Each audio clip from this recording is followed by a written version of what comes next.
Hey guys, tonight fate casts you in a terrifying role. You'll be running, constantly, and you won't believe what's waiting for you out there. Because tonight, you're not just hearing history, you're living it. It's the year 1628. A winter like a blade is sweeping through Würzburg, the frigid heart of the Prince-Bishopric, where power is draped in robes and execution comes cloaked in scripture. You're the daughter of a village healer. Your mother has just died. No one speaks your name anymore, and that silence says everything. Now, you're alone in the woods. Your cloak is torn. Your boots are soaked through.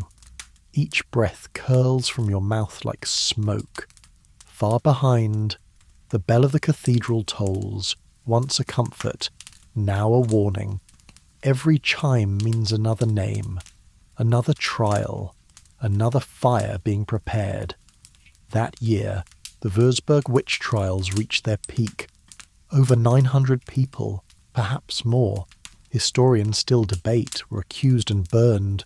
The old, the young, the midwives, the musicians, the quiet ones. No one was beyond suspicion. And tonight, you're next.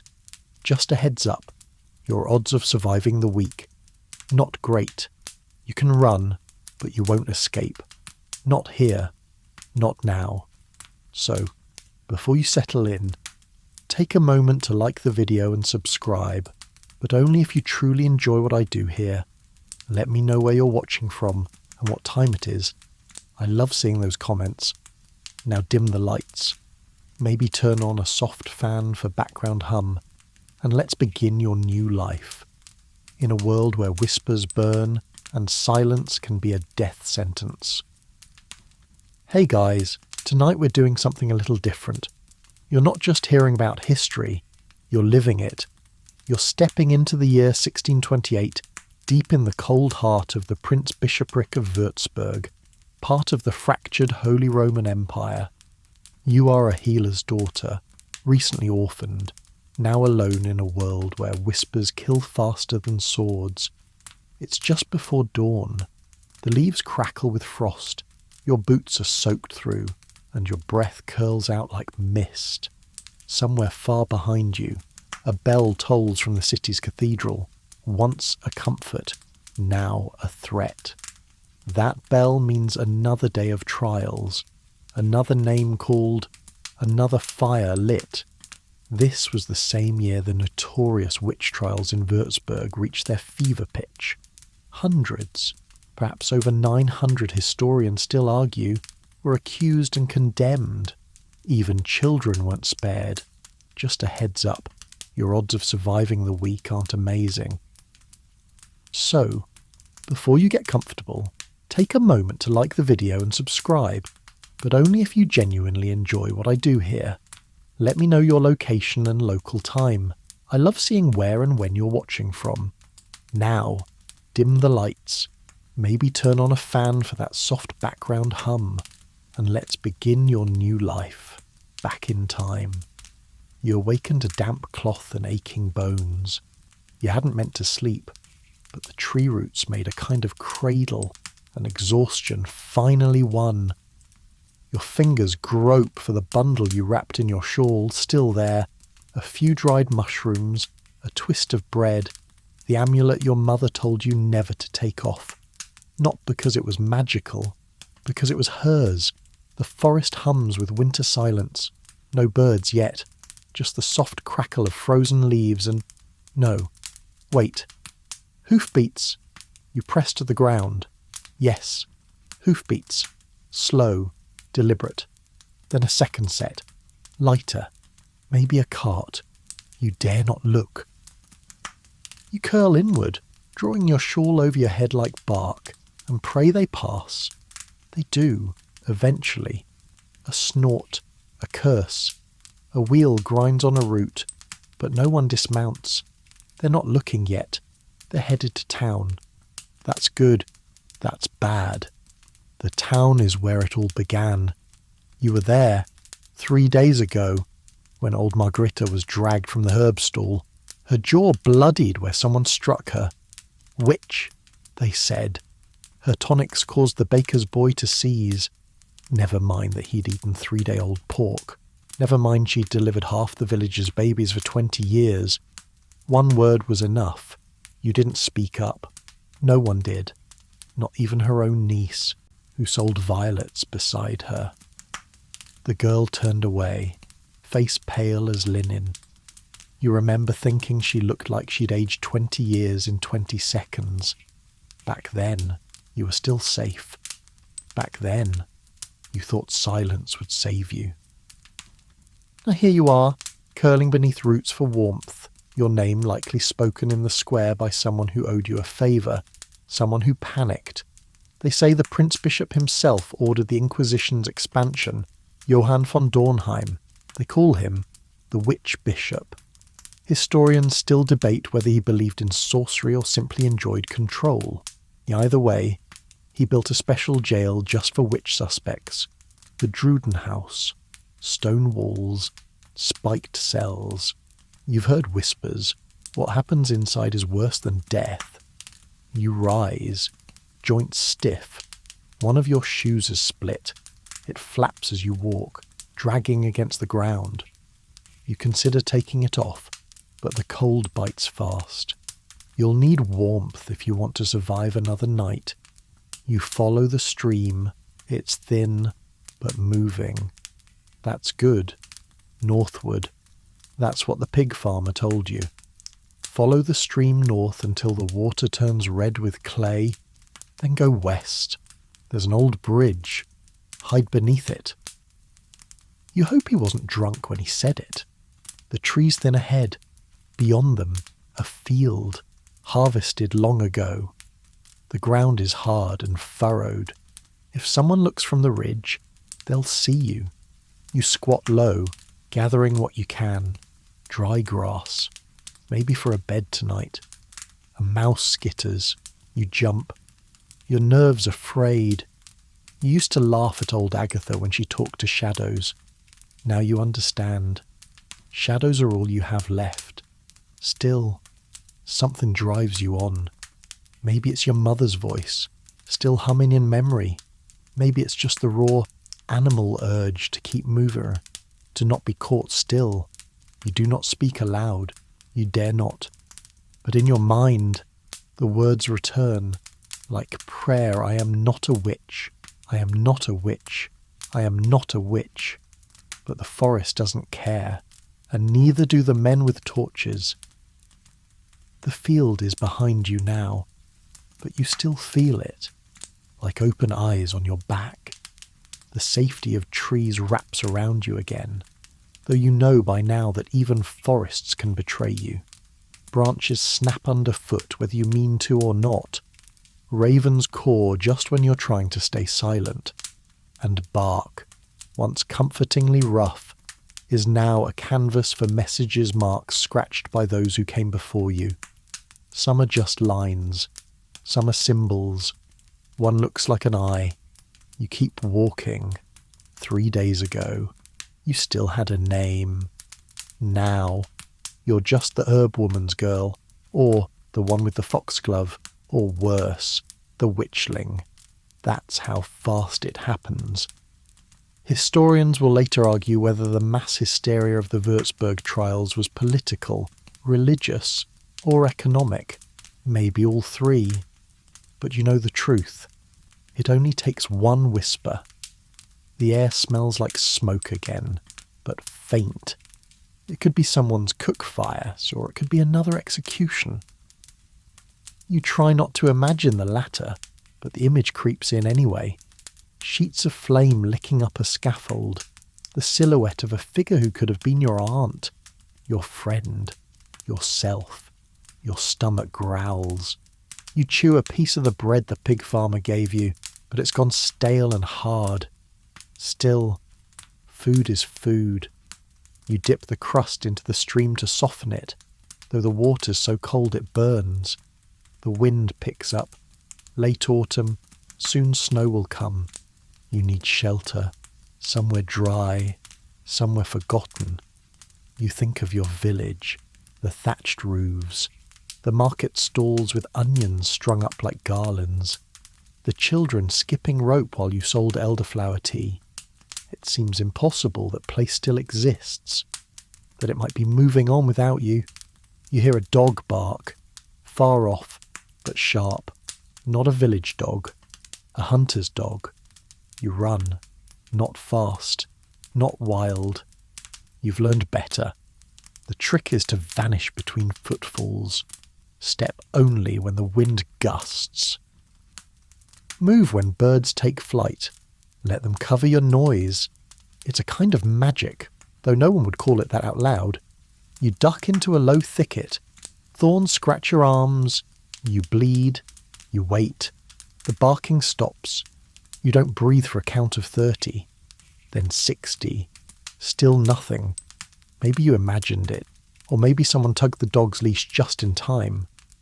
As you shift your weight, you find it, an old iron coin wedged beneath a root. Not from here, not from now. The design is unfamiliar, a woman's face, crowned in stars. It's been rubbed nearly smooth. You pocket it without thinking. Later, you'll wonder if that was the moment the forest chose to test you. The path bends and dips. A small clearing opens. You crouch low, heart thumping. A cottage once stood here. Only the chimney remains, and a half-collapsed wall. Moss has eaten most of it, but someone has been here. Recently, there are footprints, not fresh, but not ancient. And beside the hearthstone bones, chicken bones. Picked clean, not just animals. Then you approach slowly, no sign of movement.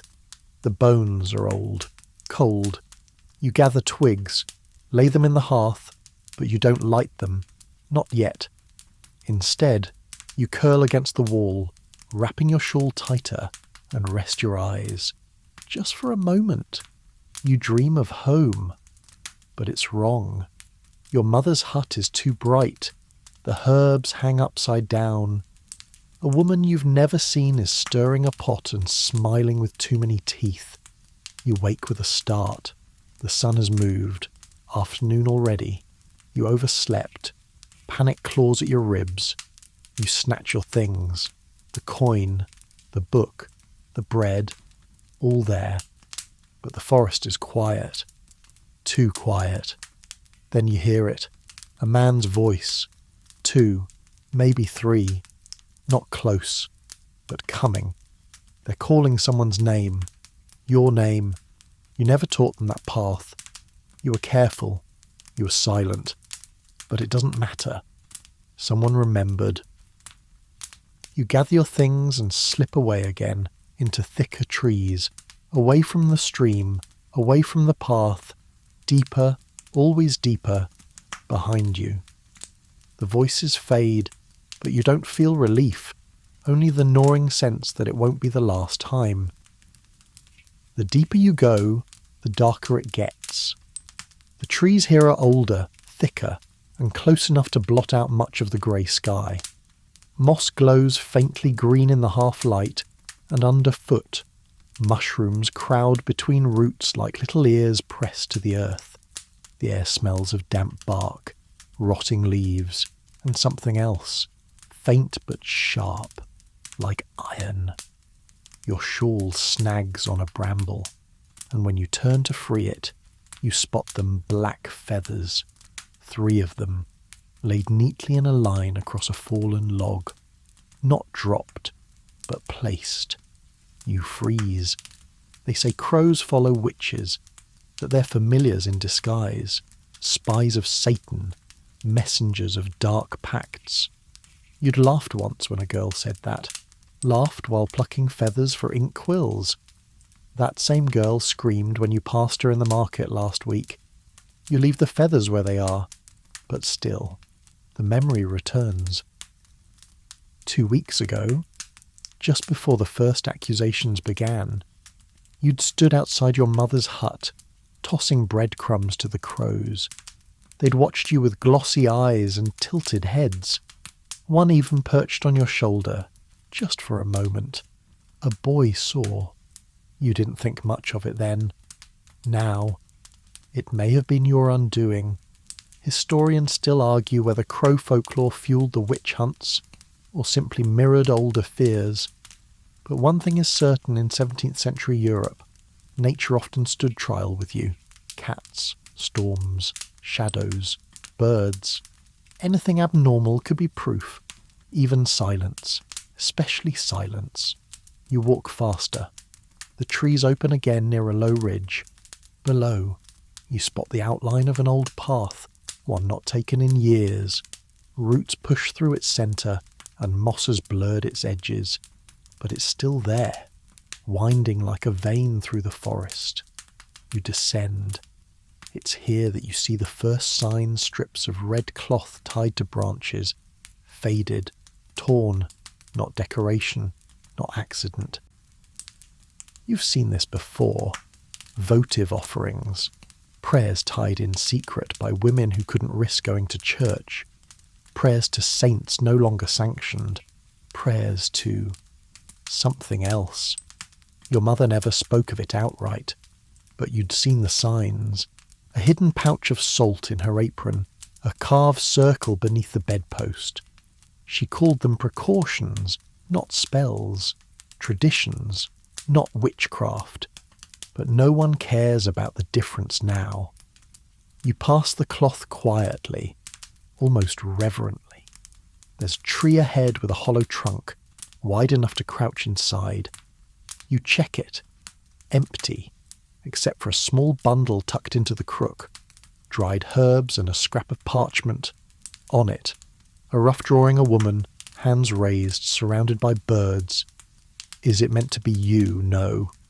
The style is older, childlike, maybe left by someone else on the run, or someone lost. You tuck the paper away.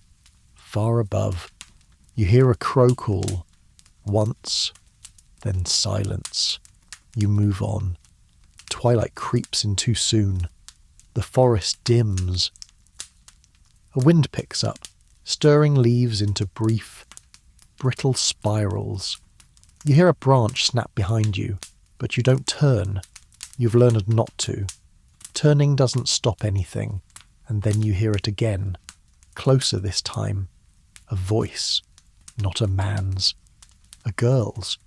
She's not speaking. Not really. Just humming. A lullaby. No words. No footsteps. You drop to the ground, pressing your body flat against the roots of a yew. The humming continues. It grows louder, then softer, as though carried on the wind. You hold your breath. Then it stops. You wait.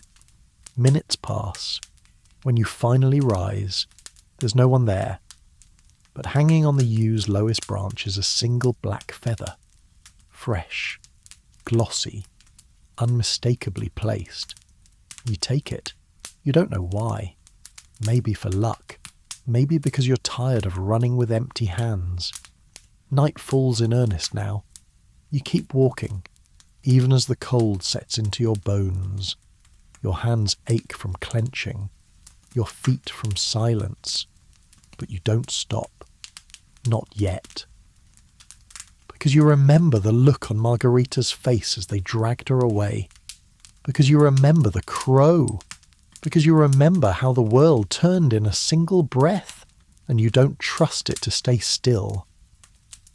The trees thin again, just enough to reveal the remnants of a cobbled path.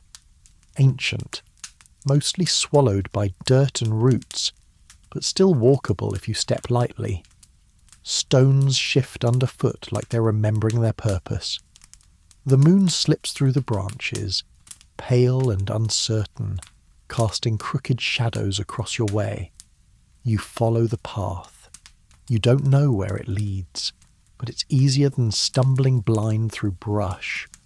Your breath fogs as you exhale. The air feels heavier here, colder than the hour deserves. You pull your shawl tighter, then you hear the voices.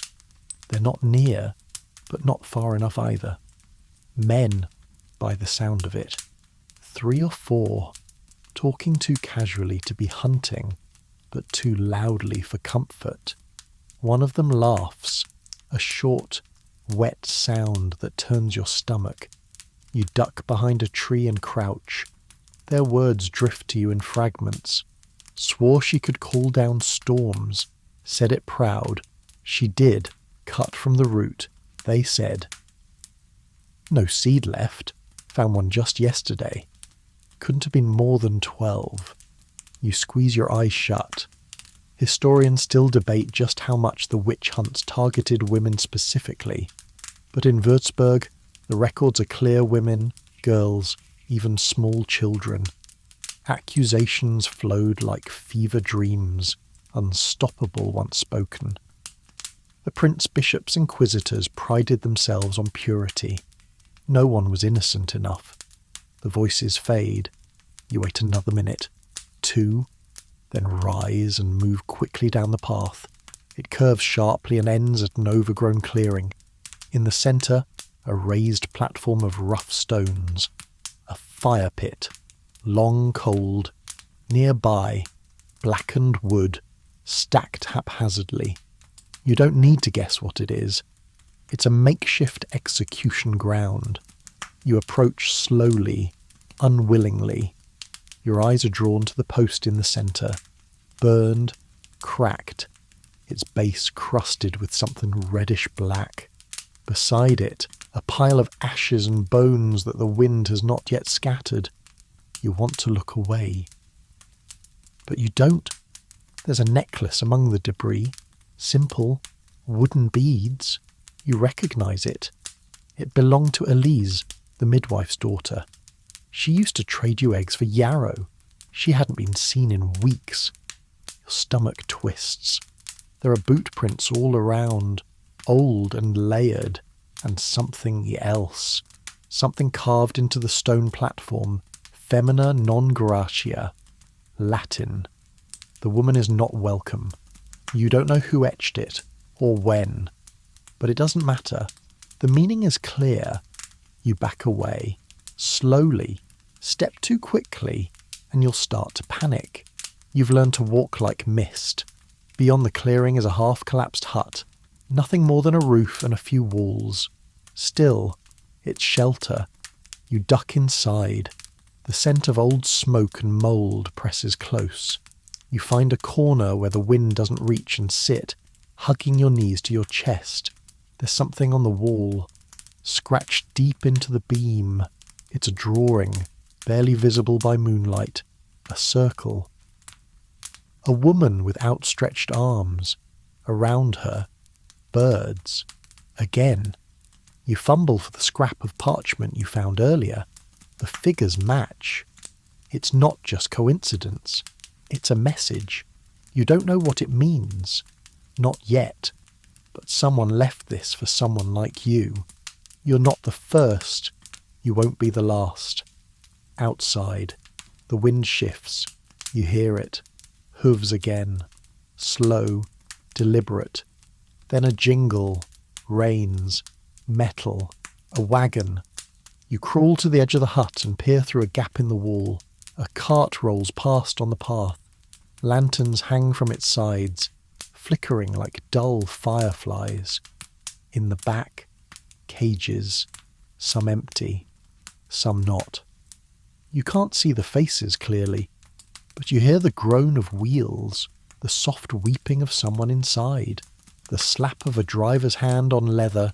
You stay low. You wait until they're long gone. Then you slide back into the hut, heart hammering. A part of you wants to sleep, just for a moment, but not here, not yet. The witchfinder has arrived in the region. You've seen his cages, and you've seen what follows them. The sky turns violet as dawn inches closer. Not the soft golden kind of morning, but the cold steel grey that stains winter fields. You move again, limbs stiff from the hut's damp floor, but grateful you weren't found.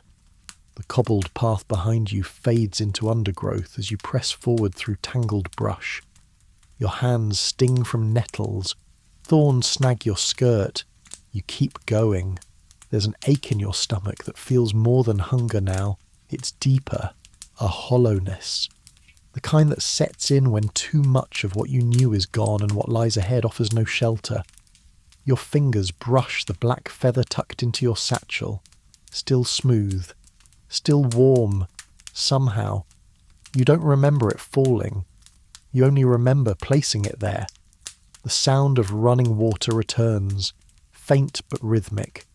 You follow it, grateful for its pull, until the trees part and reveal a crumbling stone bridge. Low, moss-covered, forgotten. Beneath it, a shallow stream slides across rocks, whispering secrets you'll never understand. This must be the bridge. The pig farmer's voice returns in your mind. When the clay turns the water red, follow it west. There's a bridge. Hide beneath it. Stay only until the bells ring again. You slide down the embankment and crawl beneath the arch. There's just enough space to crouch. Roots dangle like old threads from the ceiling. The ground is wet, but you arrange leaves into a makeshift cushion. It's not comfortable, but it's cover. You curl up, hands between your knees. Listen. The world above continues, but muffled. A cart passes, then voices. A dog barking again. Then silence. You close your eyes. You dream you're back in the village before all this. Before the stares and the whispers. Before Margretha's screams echoed off the chapel walls. You're tending your garden. Lavender, mugwort, marigold. Your mother hums from inside. A pot boils. Sunlight through herbs. Then a shadow falls. The sun blinks out. You wake gasping. The sound that woke you wasn't from the dream. It was real. Footsteps. Just above the bridge. You freeze. A man's voice. Tired. Close. Check beneath. She might be down there. Another voice. There's no one under this one. Let's move. A moment passes. Then 2 sets of boots crunch away. You don't breathe again for a long time. When you finally crawl out, the world looks different. The light has sharpened. You missed sunrise. The stream glints with rust-coloured clay. Just like he said it would. You follow it west. Your feet drag. Your legs ache. But the rhythm of the stream urges you on. Eventually, the path opens into a small glade, sun-dappled, oddly peaceful. A fallen tree rests at the centre, and beside it, as if waiting, is a bundle wrapped in oilcloth. You approach cautiously. No one in sight. Inside the bundle a heel of bread, a strip of jerky, and a scrap of parchment. A circle. A woman. Birds again. But this time, there are words, scribbled beneath in a jagged hand. You're not the first. Walk until the birches lean. Then knock 4 times. You reread it twice. The ink has bled slightly, but the message is clear. Someone left this for you. Or someone like you. You eat quickly. The jerky taste of salt and smoke. Your stomach protests but accepts it. Then you rise.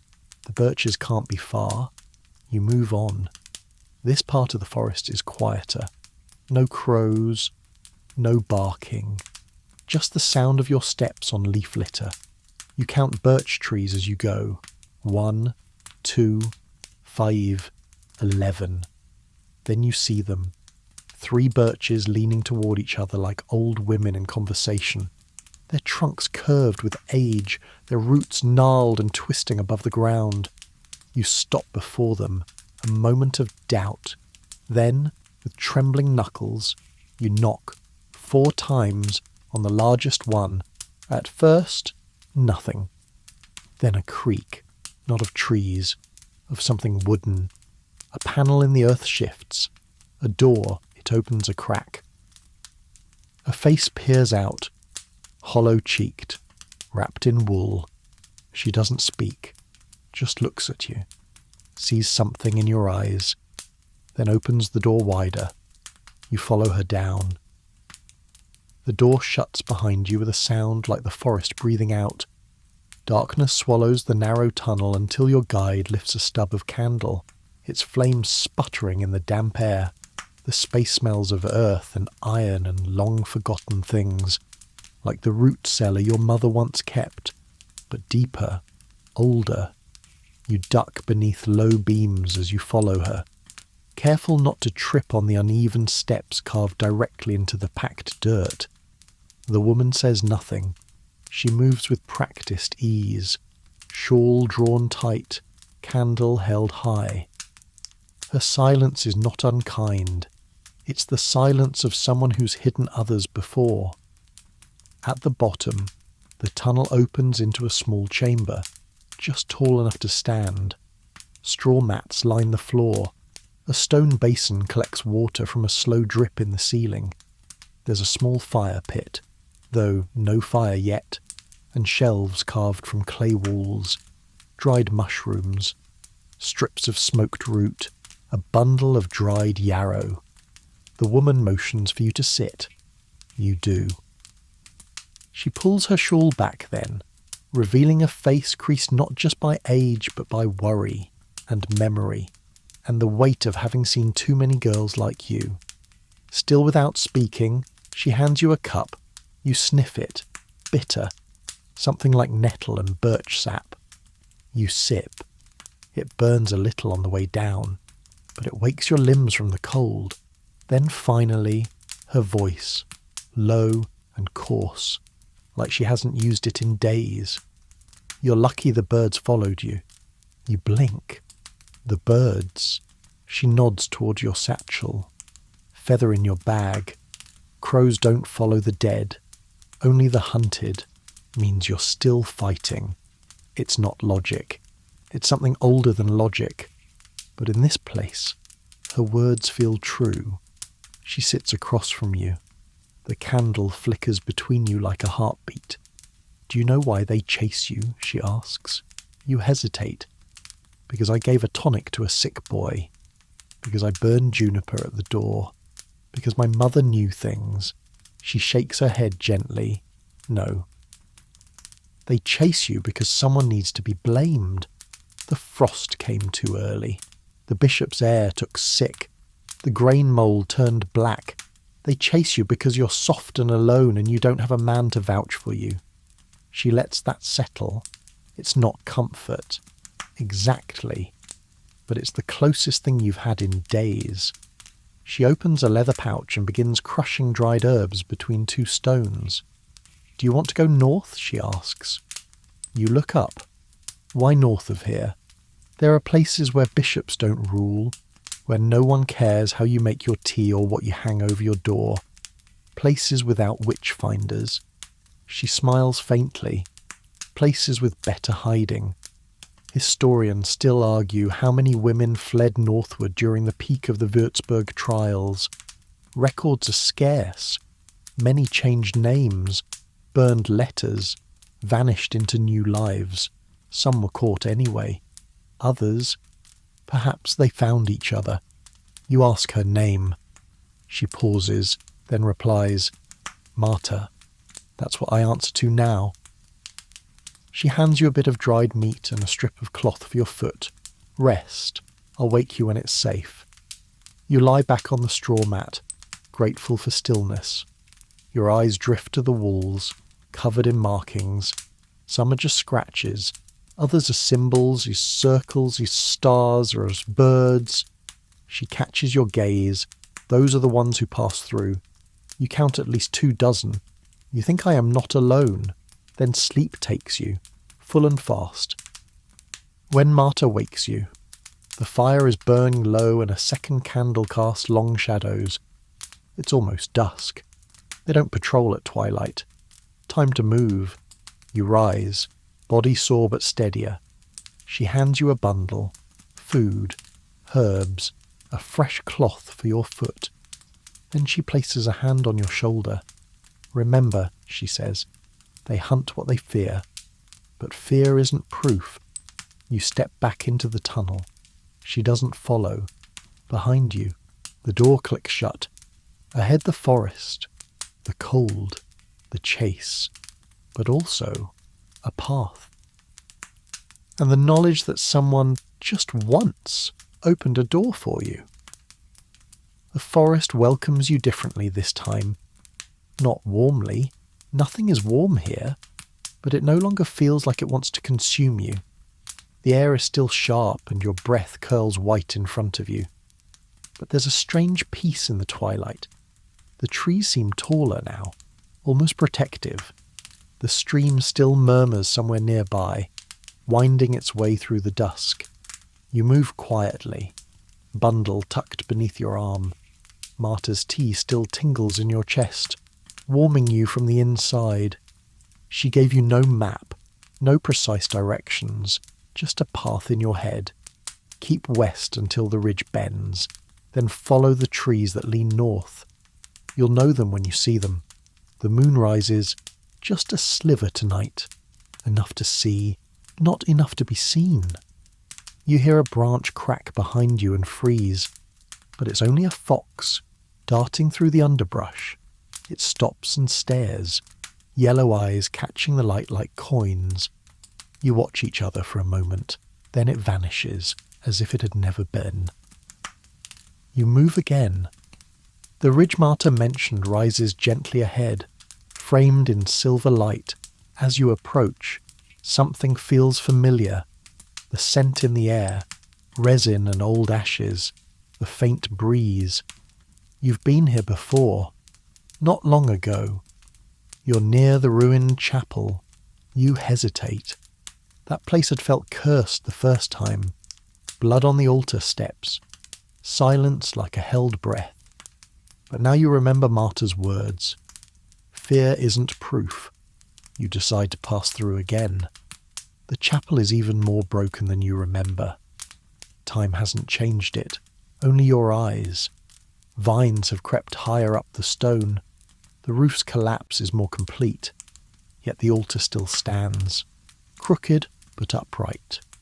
Someone's been here recently. There's a small bundle of herbs resting atop the stone, fresh. Someone left it deliberately. You approach slowly.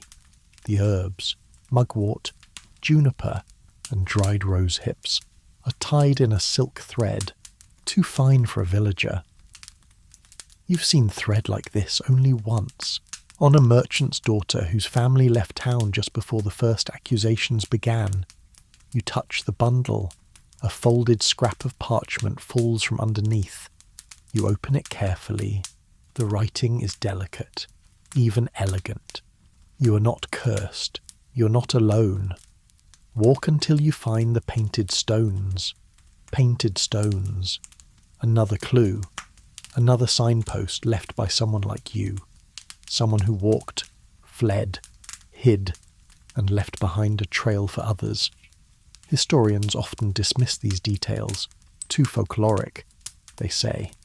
But they existed. Layers of oral tradition, of silent code passed between women, between healers, midwives, and the quietly defiant. You tuck the message into your shawl and rise. As you step away from the altar, something catches your eye on the far wall, a fresco half obscured by soot. You hadn't noticed it before. Most of it has crumbled, but one figure remains, a woman with birds in her hair. You don't smile. But something softens inside you. Outside the chapel, the forest leans in again. The wind has changed direction, bringing with it a distant scent. Smoke. Yes, but not wood smoke. Something else. Resin. Tar. You quicken your pace. Ahead, you spot a low ring of standing stones, barely knee-height. At their centre, one has been painted with a spiral, red ochre, still bright. The painted stones. You kneel beside them, not ancient, as you expected. They're just smooth river rocks, arranged carefully. The paint is recent. Someone touched them within days, maybe hours. Another message. A quiet campfire has been built nearby. Long cold but tidy, not abandoned in panic. Someone meant for others to find this. You gather what's left. 2 dried apples, a twist of cloth, and something unexpected, a ribbon of dark blue wool. You tuck it away. The forest is darker now. Night has truly fallen. You should rest, but you don't dare. Not here. Not yet. Because something else is moving through the woods. You can't hear it, but you feel it. Like a breath down your neck, like a shadow brushing the edge of your path. Something methodical, hunting not by torchlight, but by instinct. You remember the cart, the cages. You move, not with panic, not with noise, but with purpose. Each step a prayer. You're not cursed. You're not alone. Somewhere behind you, a branch snaps. This time, you do not stop. The snap echoes once, then dies, but not in your mind. You keep moving, faster now. The trees blur past as you weave between them, ducking under branches, catching your breath only when the wind allows. No voice calls out behind you. No dogs bark. But you know it's not nothing. It's someone. They're not rushing. That's worse. A slow hunter is a confident one. The forest dips into a shallow ravine, and you slip on the mossy incline, catching yourself on a root. Your palm scrapes hard against bark. You hiss quietly. No scream, no cry, and check the damage. Blood beads up. You suck it away and keep going. The stream reappears at your side, winding through stones. Its gurgle masks your footsteps. You follow it again, hoping it leads to higher ground, or at least away from your own footprints. Then you see it floating past, caught on a rock, a scrap of cloth, blackened, frayed, burnt. You wade in quickly, ignoring the sting of cold. You pull the cloth free and your stomach tightens. It's part of a shawl, wool, hand-dyed, a design you've seen before. You close your eyes. It belonged to Johanna, the weaver's wife. You remember her holding her baby, singing to him in the shade near the well. She disappeared 3 weeks ago. They said she left to visit her sister. That was before the accusation started. Now her shawl floats in the stream, and you know what that means. You drop the cloth, let it float again, like a ghost downriver. The fire wasn't distant smoke after all. You climb out quickly and crouch beside the bank. Behind you, the woods are still, too still. You listen hard. Then, a voice, low, male, closer than before, saw her near the ridge. You don't wait, you move, but this time, not blindly. You remember something Marta said. When you feel their breath, go where they wouldn't. You scan the underbrush, searching for a break, a hollow, anything unnatural, and then you find it. A deadfall, old trees toppled together in a tangle, forming a shallow gap just big enough to crawl into. You slide in belly first, brambles snagging your sleeves. The space is tight, rank with mould, but hidden. You lie still. Footsteps crunch past minutes later, slower now, deliberate. You see their boots through the slats of wood, mud-crusted, heavy, too clean for a traveller. A glint of metal at the ankle, possibly a blade. The man pauses. You stop breathing. Something drips from your scraped hand. Blood or water. You can't tell. Then the man moves on. You wait 5 more minutes. 10. When you finally crawl out, the forest has gone full night. The moon has risen higher, thin and white like a sliver of bone. You press a hand to your ribs. You hadn't noticed the trembling before. Still, you move again. Up ahead. The path begins to widen. Barely a trail, but real, foot-worn, possibly human, possibly not. It leads upward, into hills where the trees thin and the wind moves more freely. You follow it. At the crest of the rise, you see it the faint glow of a lantern. You freeze, not because it's threatening, but because it doesn't move. A single light, hung from a crooked pole, just beside a pile of stones shaped into a marker. You step closer, carefully. The wind makes the flame dance, but the glass keeps it alive. The pile of stones is deliberate. A waymarker, yes, but also a grave. At its base, tied to the pole, is another parchment. You unfold it. We are still here. You are still here. Walk until the trees bleed. What does it mean? You don't know, but it keeps you moving.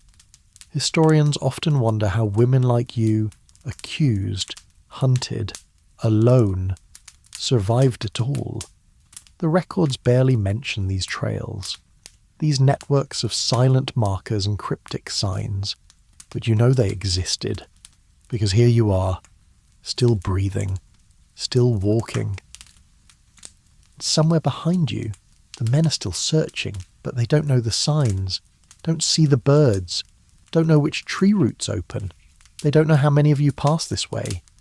You press forward, into the hills, eyes scanning for the next sign. You're not safe, but you're still free. And for tonight, that's enough.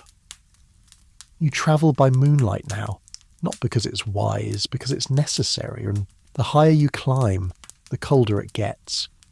Your breath curls like fog in the thin air, and your legs ache with every step. Stones shift beneath your feet, slick with frost.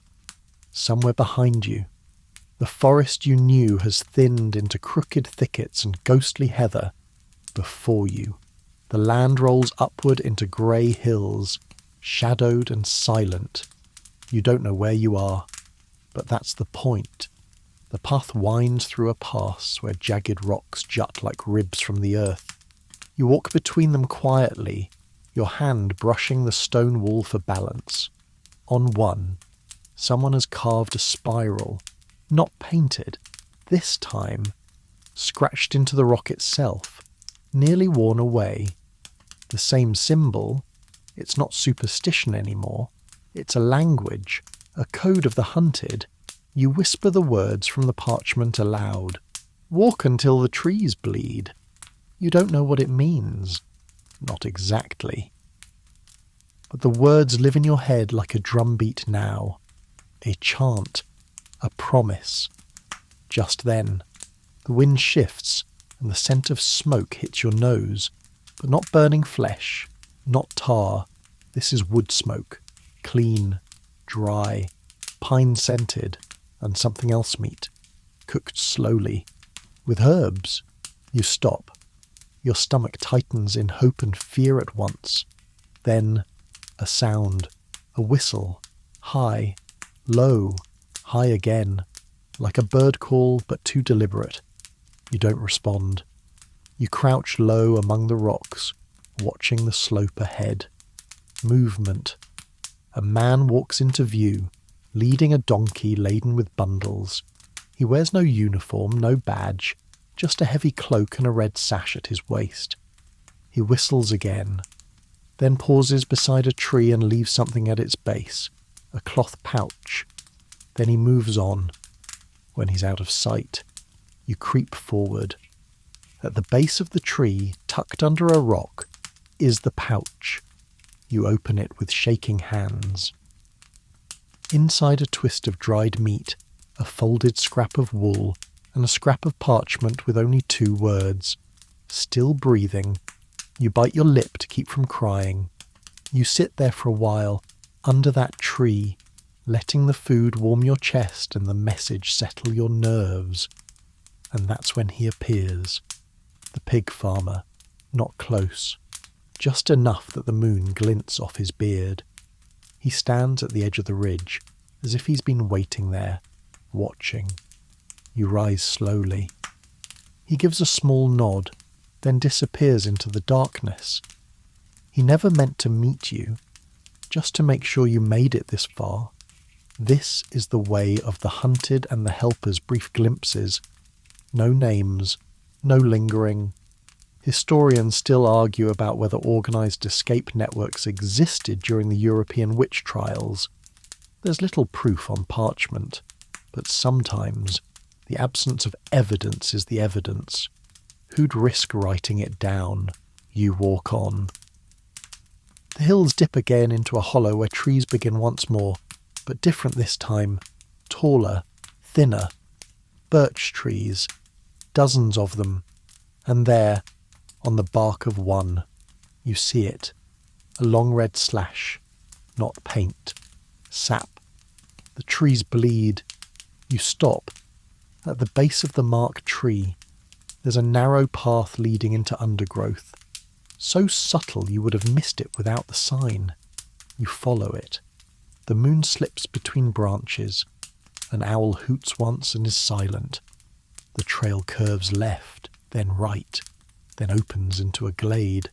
And there, lit by low firelight, is a man sitting cross-legged, turning a spit over embers.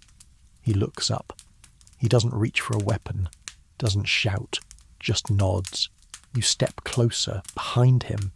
You see them 2 more people, women, wrapped in cloaks, one sleeping, the other mending a torn shawl. The fire crackles gently. Hungry, he asks. You nod. He passes you a strip of rabbit, seasoned with rosemary. You sit, you eat. No one speaks for a long time. Then finally, the woman with the needle says, "You're not the first," and the other, still sleeping, murmurs, "You won't be the last." You lean back, the fire warming your face. You're still hunted, but now, not alone. Morning doesn't arrive all at once. It filters in slowly, first as a softening of shadows, then as pale light licking across the frost-hardened grass. You don't sleep much, but you rest. The kind of half-sleep where your body is quiet, but your thoughts keep watch. The fire still burns low, and one of the women has added pine branches, which crackle and pop. Their scent is sharp and clean, and for a moment you feel like someone again. Not just a fugitive, not just the witch they say you are. No one asks your name. You don't ask theirs. That's the rule here. But they tell you where they're going. South, into the Thuringian forest. There's an abbey there, not run by the bishop. Not anymore. They say the nuns ask no questions and make no records. You're told you can join them, or not. You nod, grateful, but something holds you in place. Some knot in your ribs. The idea of hiding behind cloister walls seems like erasing yourself entirely. You wonder how many women became ghosts that way. Safe, but silent. Instead, you ask about the bridge, the birch grove, the messages. The man pokes the fire and answers without looking up. They've been out there for longer than most remember. One person lights a fire, another sees it. One leaves bread, another a ribbon, a name, a story, a scrap of proof that someone made it through. The woman with the needle adds, "When the burnings got bad 5 winters ago, it got more organised. A girl named Lena began carving birds into stone near the southern border. She didn't make it, but the birds stayed." You nod slowly. So it is real. All of it. Not just instinct. Not just desperation. A network of quiet resistance. And yet, no names. No records. Only whispers and signs. That's why historians argue over whether any of it happened. But you know better. You're living it. The others pack up quietly. The man buries the fire. The older woman wraps dried meat in leaves and tucks it into your satchel without asking. The one who barely spoke gives you a small clay charm, pressed with the shape of a bird's wing. You whisper a thank you. She doesn't answer, but squeezes your hand once before turning away. They vanish into the trees. You're alone again, but not like before.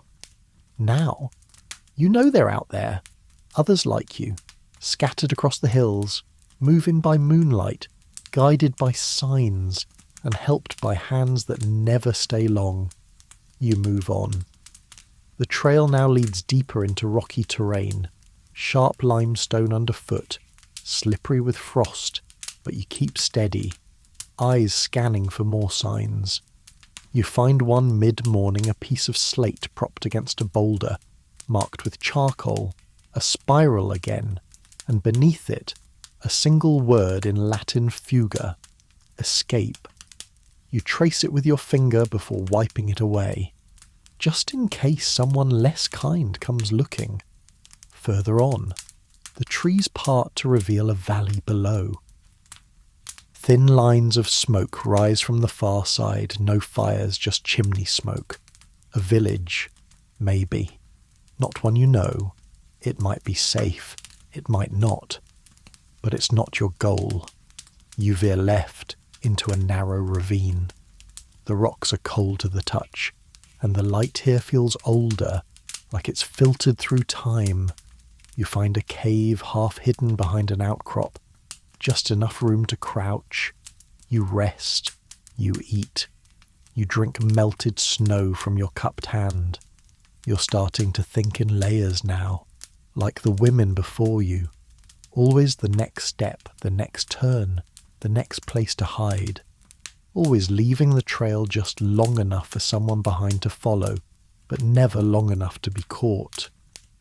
You scratch a small spiral into the cave wall, then step back into the day. The wind is picking up. Snow is near. But you feel something shift in your bones.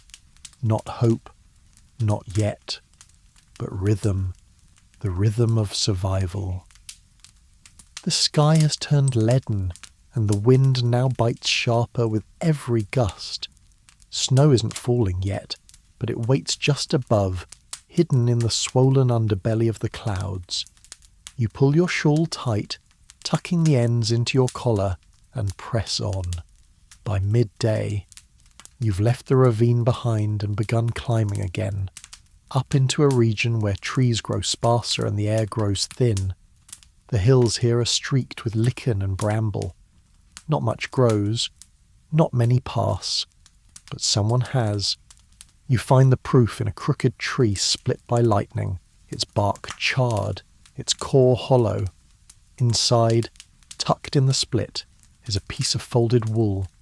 Inside that, a bundle of dried herbs, tied with a string of red flax, and inside that, a message, written in uneven ink, faded and smudged. Trust no man who offers fire without flint. You stare at it for a moment, trying to decide whether it's metaphor or warning, or both. The fire imagery feels pointed.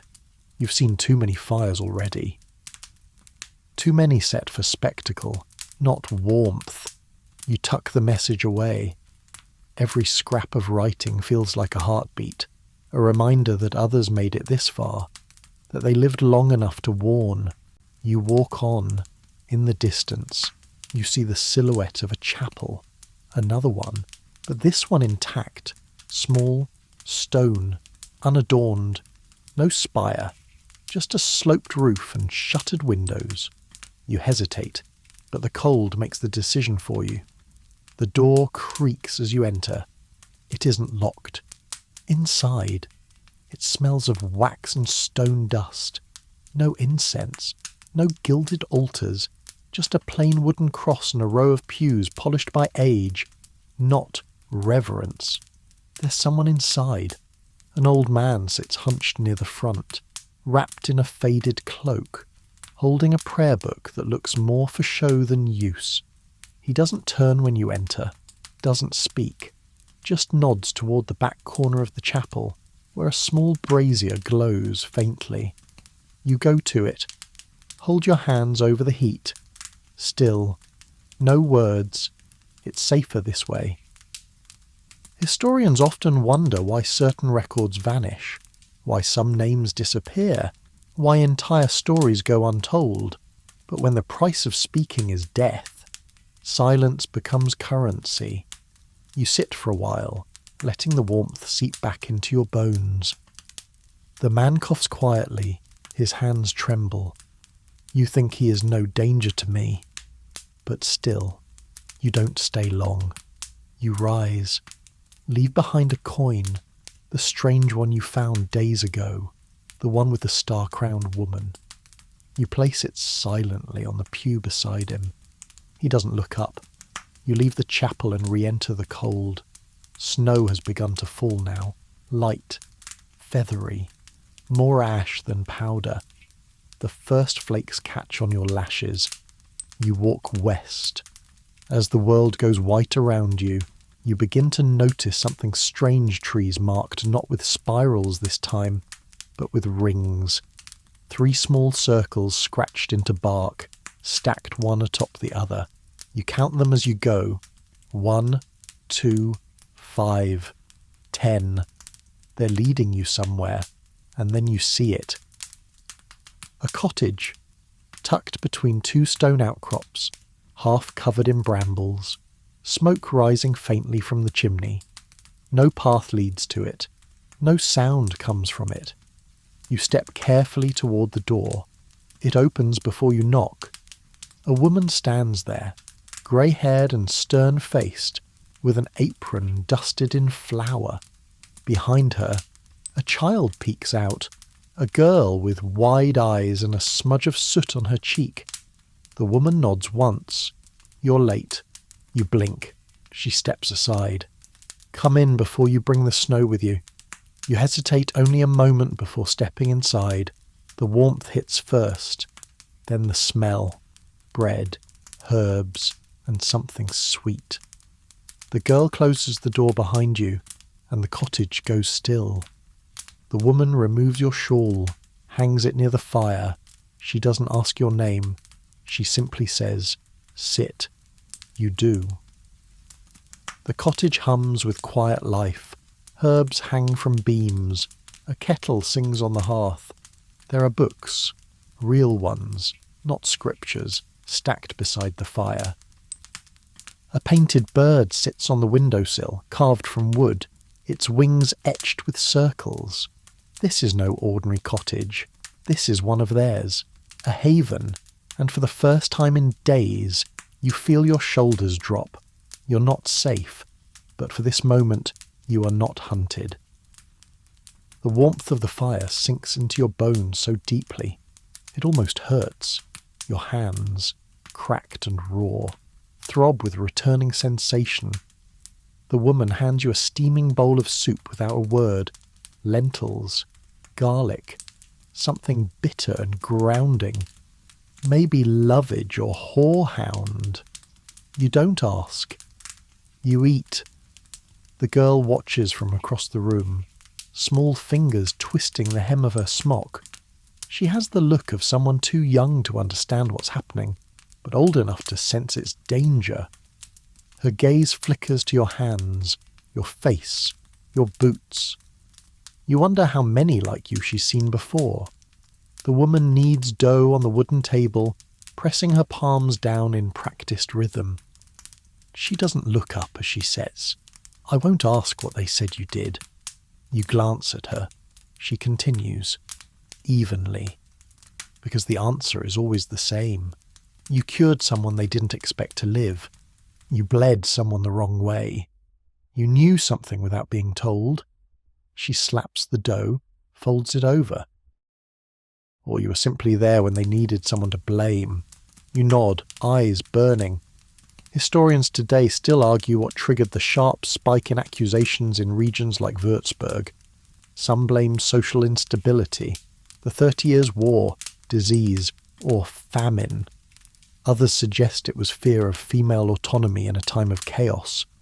Whatever the cause, the effect was always the same, the net cast wide, and often caught those who helped others survive. The woman finally looks at you. Her eyes are hard to read. You can stay one night, maybe 2. After that, there's another place. You nod again. I understand. There's a trail behind the hen house. No one knows it's there but us. It leads to a thicket where the rocks hum when the wind's just right. That's where you'll go next. Her words sound practiced, like she's said them before. Maybe dozens of times. The girl crosses the room and places something in your lap, a carved wooden bird, rough, with one wing unfinished. She doesn't speak. You run your fingers over the wingtip. Yours, you ask softly. She shrugs, but doesn't take it back. The woman sets the dough in a bowl to rise and moves to the hearth. She pulls something from the mantel, a small leather-bound book. She places it gently beside you. Don't open it here, she says, but take it. It's old.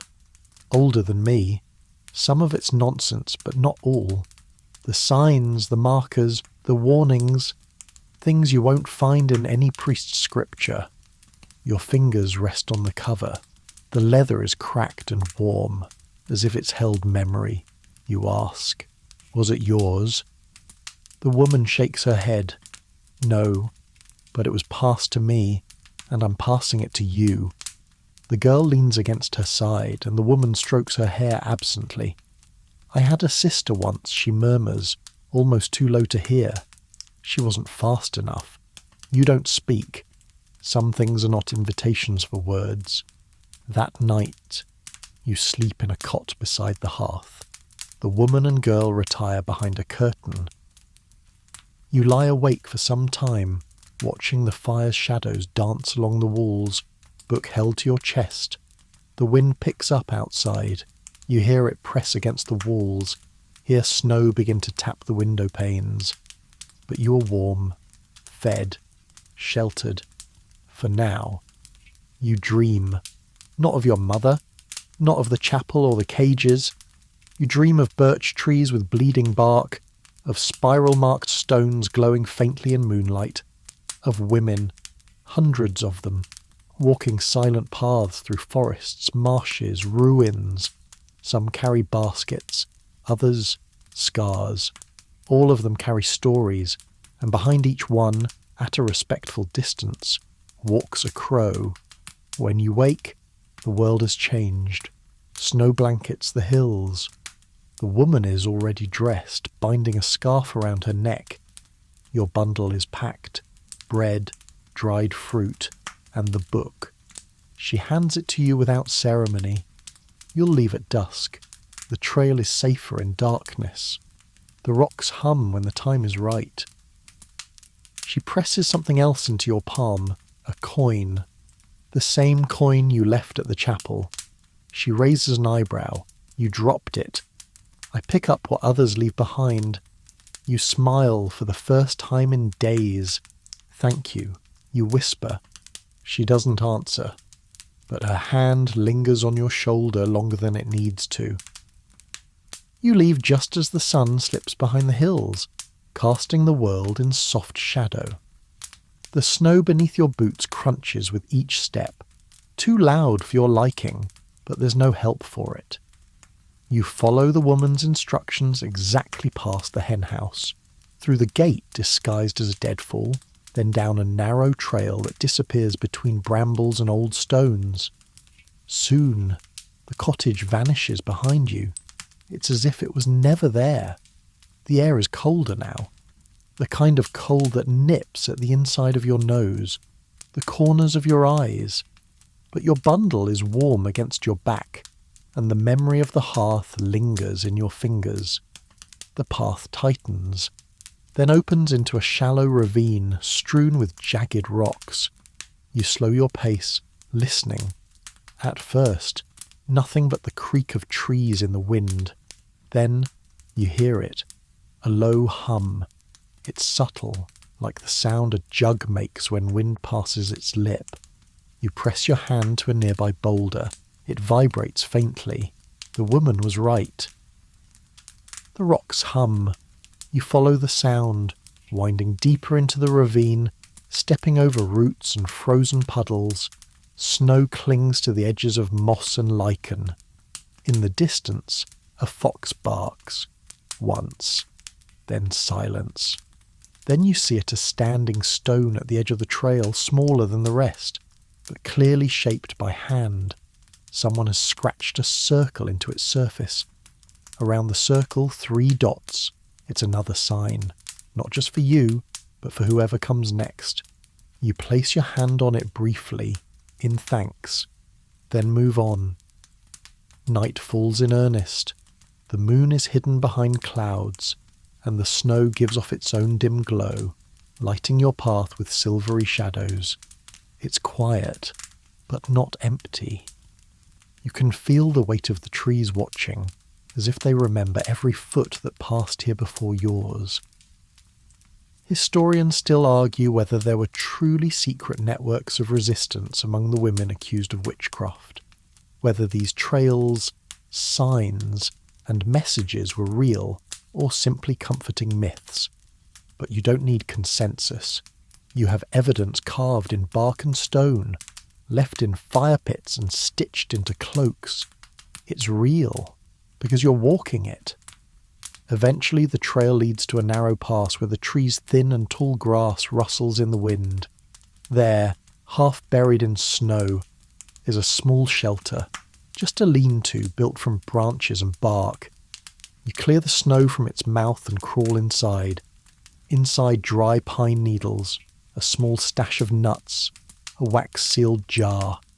You open it. Honey.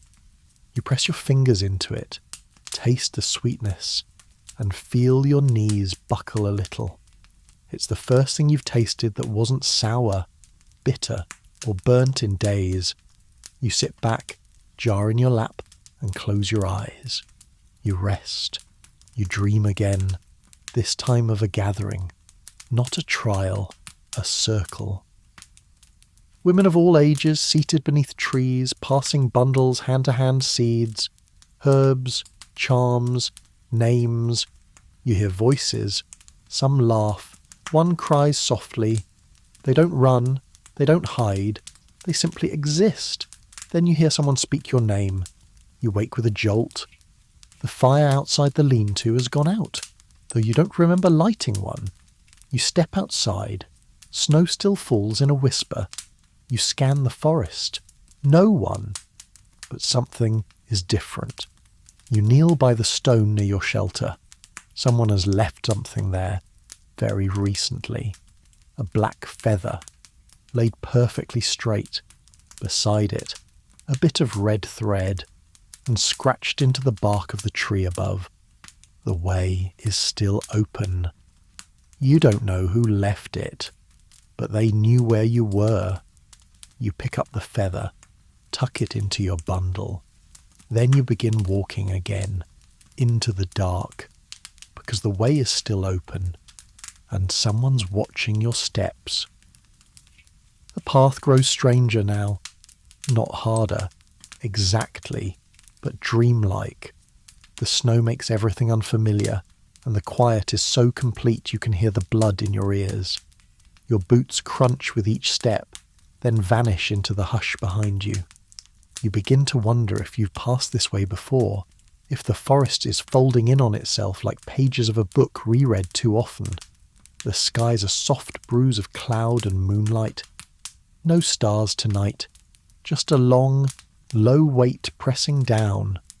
You follow the trail marked in subtle signs, a circle of pine cones at a fork, a crow feather wedged between roots, a scrap of cloth tied to a branch. Red, always red. Someone has passed not long ago. You walk in their footsteps without ever seeing them. Ahead, a sound water moving slowly. You reach a frozen creek, barely more than a ribbon of ice. Across it, footprints, booted and barefoot. You count at least 5 distinct sets, all heading the same direction.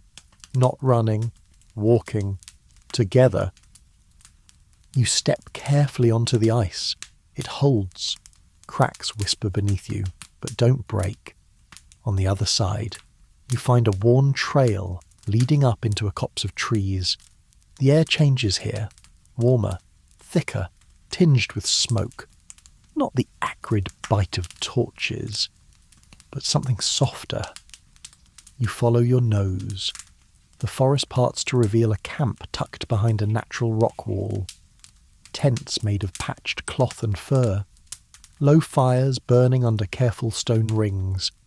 Figures move quietly between the trees, hooded, gloved, alert but unafraid. One sees you.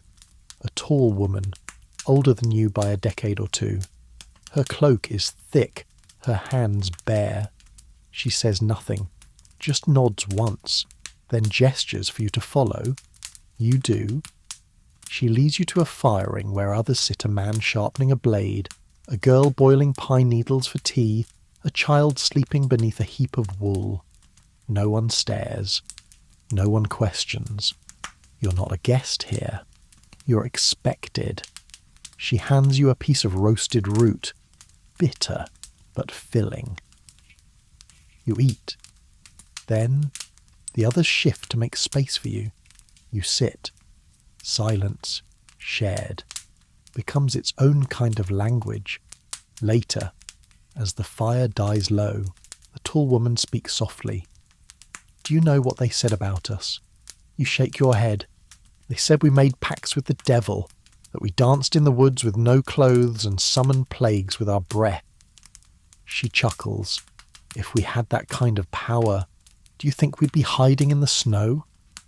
Another voice, from the man beside her. They don't hate witches. They hate women who aren't afraid. There's a pause. Then someone else adds, and they need someone to burn. It's always easier than fixing what's wrong. You don't reply. You just watch the fire. It crackles softly, shooting up brief sparks into the air like fireflies with nowhere to go. You glance around the circle. A woman plucks nettle fibres with calloused hands. A boy carves a spoon from bone. A girl sings softly to herself in a language you don't know. No one here is a witch, and yet, by their definition, everyone is. You realise something, then being called a witch has nothing to do with spells or potions or crows. It's about how you live, how you endure, how you refuse to vanish. You reach into your bundle and pull out the bird charm the girl gave you. You show it to the group. The tall woman nods in recognition. We used to leave those under floorboards, she says. Sometimes with seeds, sometimes with blood. You trace its wing with your thumb. The woman leans closer. You can stay with us, as long as you want. You look around at the trees, the fire, the people. You think of Marta, of the feather, of the book in your pack. You shake your head gently. I have to keep going. She doesn't ask where, just says, then rest here tonight. You'll need your strength. The fire is warm. The ground is softer than you expected. You close your eyes. In the dark, someone begins to hum, a tune older than words. You don't recognize it, but somehow you know the next note. You wake before dawn, not to danger, just to stillness. The fire has burned down to glowing coals. Frost creeps along the edges of the camp. A few others are stirring silently, tying bundles, stowing tools. One woman hums as she folds a waxed cloth over dried roots. Another sews a tear in her boot with bone needle and gut thread. You pull your shawl tighter. The world outside the circle of warmth is sharp again. But you know the routine now. You rise, brush the pine needles from your skirt, and pack your things. Your fingers move with practiced quiet. It feels natural, like you've done this for weeks, not days. The tall woman is gone. A different face watches the edge of camp now. A boy of about 15, eyes scanning the trees, bow across his lap. He nods when you meet his gaze, then returns to his vigil. This is how they survive.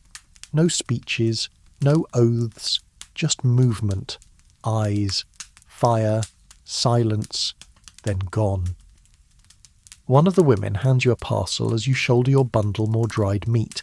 and a twist of string tied in a spiral. "You'll come to a fork," she says softly. "Follow the side with the hanging stone. You'll know it when you see it." You nod. You don't ask why. You don't ask where it leads. The less you say, the more you stay alive. You leave the camp as light begins to bleed into the eastern sky, pink and silver along the tops of the trees. Your boots crunch faintly over frost. Your breath clouds in bursts. There's a rhythm to your steps now, no longer desperate, but deliberate. You're becoming something new. The forest begins to change again. Pines give way to sparse beech and chestnut. You pass fallen logs carved with mossy initials. One bears the mark you've come to trust a crow etched in sharp strokes, its wings outstretched like a blessing or a warning. Mid-morning, you find the fork. Just as promised, a stone hangs from a cord above one trail. It swings gently in the wind. Someone took the time to balance it perfectly between two trees. You follow that path. It narrows quickly, just wide enough for one. It dips between gullies and skirts the edge of a frozen marsh. Crows call overhead. 3 in succession. You pause, glance upward, then smile. A good sign. The trail rises again, and with it comes a sound. A rhythm you recognize. Hammer on wood. Thump, thump. Pause. Thump, thump. You crouch low, listening. It's not random, not a hunter, not a soldier. You creep forward until the trees break and reveal a clearing. A woman stands by a frame of timber, hammering wooden pegs into a structure that might one day be a home. Her hair is wrapped in a red scarf. A child sleeps nearby in a sling, tied across her back. Another woman sits beside a fire, feeding a pot with chopped root vegetables. They don't flinch when you approach. The builder glances up, nods once, then returns to her task. The woman at the fire gestures for you to sit, and you do. She hands you a bowl of broth, hot, simple, parsnip, maybe, some kind of wild onion. She says, "This is not a stop. This is a beginning." You look around, no fences, no guards, just hands working quietly and steadily to build something where nothing stood before. A place for the hunted. You eat slowly, savouring each bite. The child stirs in the sling but does not cry. The builder pauses again. You can stay. You say nothing because you're not sure. The road has made you lean, watchful, rootless, and yet something about this place pulls. You ask, "How do you protect yourselves?" She shrugs. "We don't. Not really. We just make it hard to find us, and we help others move on when it's time." You nod. That's enough. You offer to chop wood.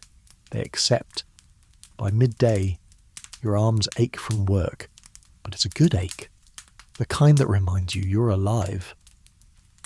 The kind that doesn't come from running, hiding, or fearing.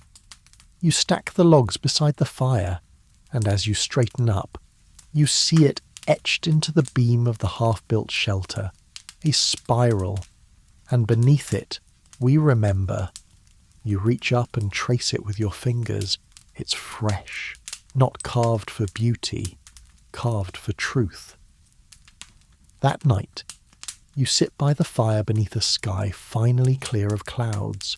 Stars burn sharp above you, thousands of them, brilliant and cold. You forgot how many there were. For days you'd lived under a sky the colour of pewter, heavy with snow and smoke. But now it stretches wide and vast and filled with a silence that doesn't threaten, a silence that holds. The fire pops. Sparks drift upward, pulled into constellations you don't know the names of, across from you. The woman who chopped roots earlier now mends a torn blanket. She hums as she works. Not a lullaby, not a hymn, just a string of notes passed from memory to hands. You ask her, Is this place old? She nods without looking up. Older than any of us, so built and buried, found and forgotten. We uncover it, add to it, and when the time comes, we vanish again. The forest always takes us back. She gestures at the earth, the foundations under your feet. There was a shelter here before, burned once, a long time ago. All that's left are the stones, but that's all we need. You glance toward the hut rising behind you, wooden walls halfway up, thatched bundles waiting to be tied, a new roof over old bones. You ask, will it stand? She shrugs. Long enough. That seems to be the measure of everything now. Long enough to rest. Long enough to warm. Long enough to pass the message on. You look down into your bowl. The last of your broth has gone cold. You sip it anyway. Nearby. The child stirs in sleep and murmurs a name you don't recognise. The mother rubs his back without opening her eyes. She's done this before. Later, when the others have gone to their mats. You stay by the fire. Sleep tugs gently at your limbs, but something keeps you alert. A feeling, a presence. Then you see it, across the fire pit, on the far edge of the clearing. A figure stands just at the tree line. A woman. You don't move. Her face is shadowed, but familiar. Perhaps too familiar. Her posture mirrors yours. Head tilted and shawl drawn tight, one hand closed around something small, and she doesn't speak, just watches. You blink once, and she's gone. You rise slowly, circle to where she stood. No footprints, no scent of smoke, just a feather, black, clean, placed with care on a flat stone. You pick it up. Historians sometimes mention spirit visitations in the diaries of those accused of witchcraft, always described with suspicion. But those who survived tell a different story of women who came in dreams and warnings. Women who led others across borders, through forests, under moonlight. Maybe they weren't ghosts. Maybe they were guides. You tuck the feather into your bundle, alongside the others. You've lost count now. 6, 7. Each one a step. You return to the fire, stoke it, settle beside it with the book Marta gave you. By firelight, you begin to read. Not everything is legible. The ink has bled. The pages curl. But there are drawings, spirals, birds, herbs, hands. Beside one sketch of a birch tree is a line written in tiny, slanted script. The land does not belong to them. It remembers us. You turn the page. Another line to be hunted is not to be powerless. To survive is a kind of spell. You close the book, hold it to your chest. The wind picks up again, rustling through branches, stirring the flames. You whisper aloud, not to anyone nearby, not even to yourself. Just to whoever is still listening, I'm still here. And the forest, in its way, seems to answer, yes, you are. You leave just before dawn again. The fire is low, the others sleep beneath thick wool and breath-steamed cloth. The woman who gave you the broth stirs only slightly as you slip past, but she does not rise. She knows. This is how it goes. You're not meant to stay too long. Your bundle is lighter now.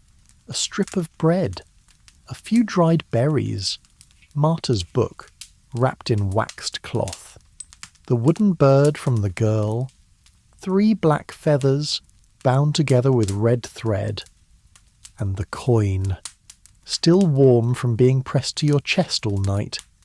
The trail beyond the camp is faint, less travelled. It leads downhill at first, through frost-coated underbrush that crackles softly beneath your boots. Each step feels both familiar and foreign, as if retracing a dream you didn't know you'd had. After a mile or so, the forest thins. The trees begin to lean, their trunks bent as though whispering to each other in old tongues. A crow watches from a high branch, its head tilted, beak shut. You nod to it. It doesn't fly away. You reach a rise in the land where three paths converge, narrow dirt trails cutting through snow and root. You pause, unsure. Then you see it. A ribbon of red cloth tied around a thorn bush, fluttering faintly in the morning breeze. You follow that one. The sun rises slowly behind you, turning the sky pale gold. It does not warm much, but it lifts the dark from your back. You pass a hollow tree where someone has tucked a tin cup filled with frozen berries. You pass a stone etched with a simple mark, an open eye. You pass a doll, carved from bark and straw, left in the crook of a tree branch with its arms outstretched. All signs, not superstition, coordination. This is no longer a random series of kindnesses. This is a system, a thread stitched through woods and time, kept alive not by writing but by practice. You wonder how many have passed this way before you. You wonder how many you will help after. A sharp gust interrupts your thoughts. And with it, voices. You crouch behind a thicket and listen. Two men, walking slow, said she was seen near the creek. No prints, but the hound picked something up. One voice younger, nervous, the other older, calm, too calm. Don't need proof, just suspicion. That's what the decree said. You freeze. They pass 10 paces from where you kneel, never looking your way. One carries a rope. You do not breathe again until their footsteps fade into the trees. Historians often quote these decrees, edicts passed from bishops and magistrates, allowing for arrests without proof, for trials based on rumours. In Würzburg, one such document even stated that confession may be presumed from silence. Silence had never been safer and never more dangerous. You wait, then rise, then walk again. By late morning, the trees open once more, revealing a shallow creek half covered in ice. On the far bank, something glimmers. A small stone shrine, built of stacked rocks, no taller than your knee. Smoke rises faintly from inside. Someone left a fire burning there. You cross the creek, boots slick on the stones. Kneel before the shrine. Inside is a wax tablet, a message scratched with a stylus. If you are reading this, we are already gone. Keep west. Watch for the roots. Beside the tablet, a pine cone, wrapped in red thread. You smile. Someone else made it this far. You warm your hands by the fire before letting it go out gently. Then rise and move on. The forest thickens again. More birches now. More bird song. The crows are louder here, calling and echoing off the hills. One follows you from above, flitting tree to tree, never too close. You don't shoo it away. By dusk, the path bends through a rocky passage. You stop at a narrow boulder bridge, formed naturally, spanning a frozen stream. Someone has left a spiral carved into its side. You place your hand on the mark. You're not safe. But you are not alone, and they will not find you tonight. Night arrives without drama, just a slow folding of the forest into grey, then black. You light no fire. You've learned which places are safe enough for flame, and which are not. This is not. Instead, you huddle beneath a ledge of rock just beyond the boulder bridge, your shawl wrapped around your knees, your bundle pulled tight against your chest.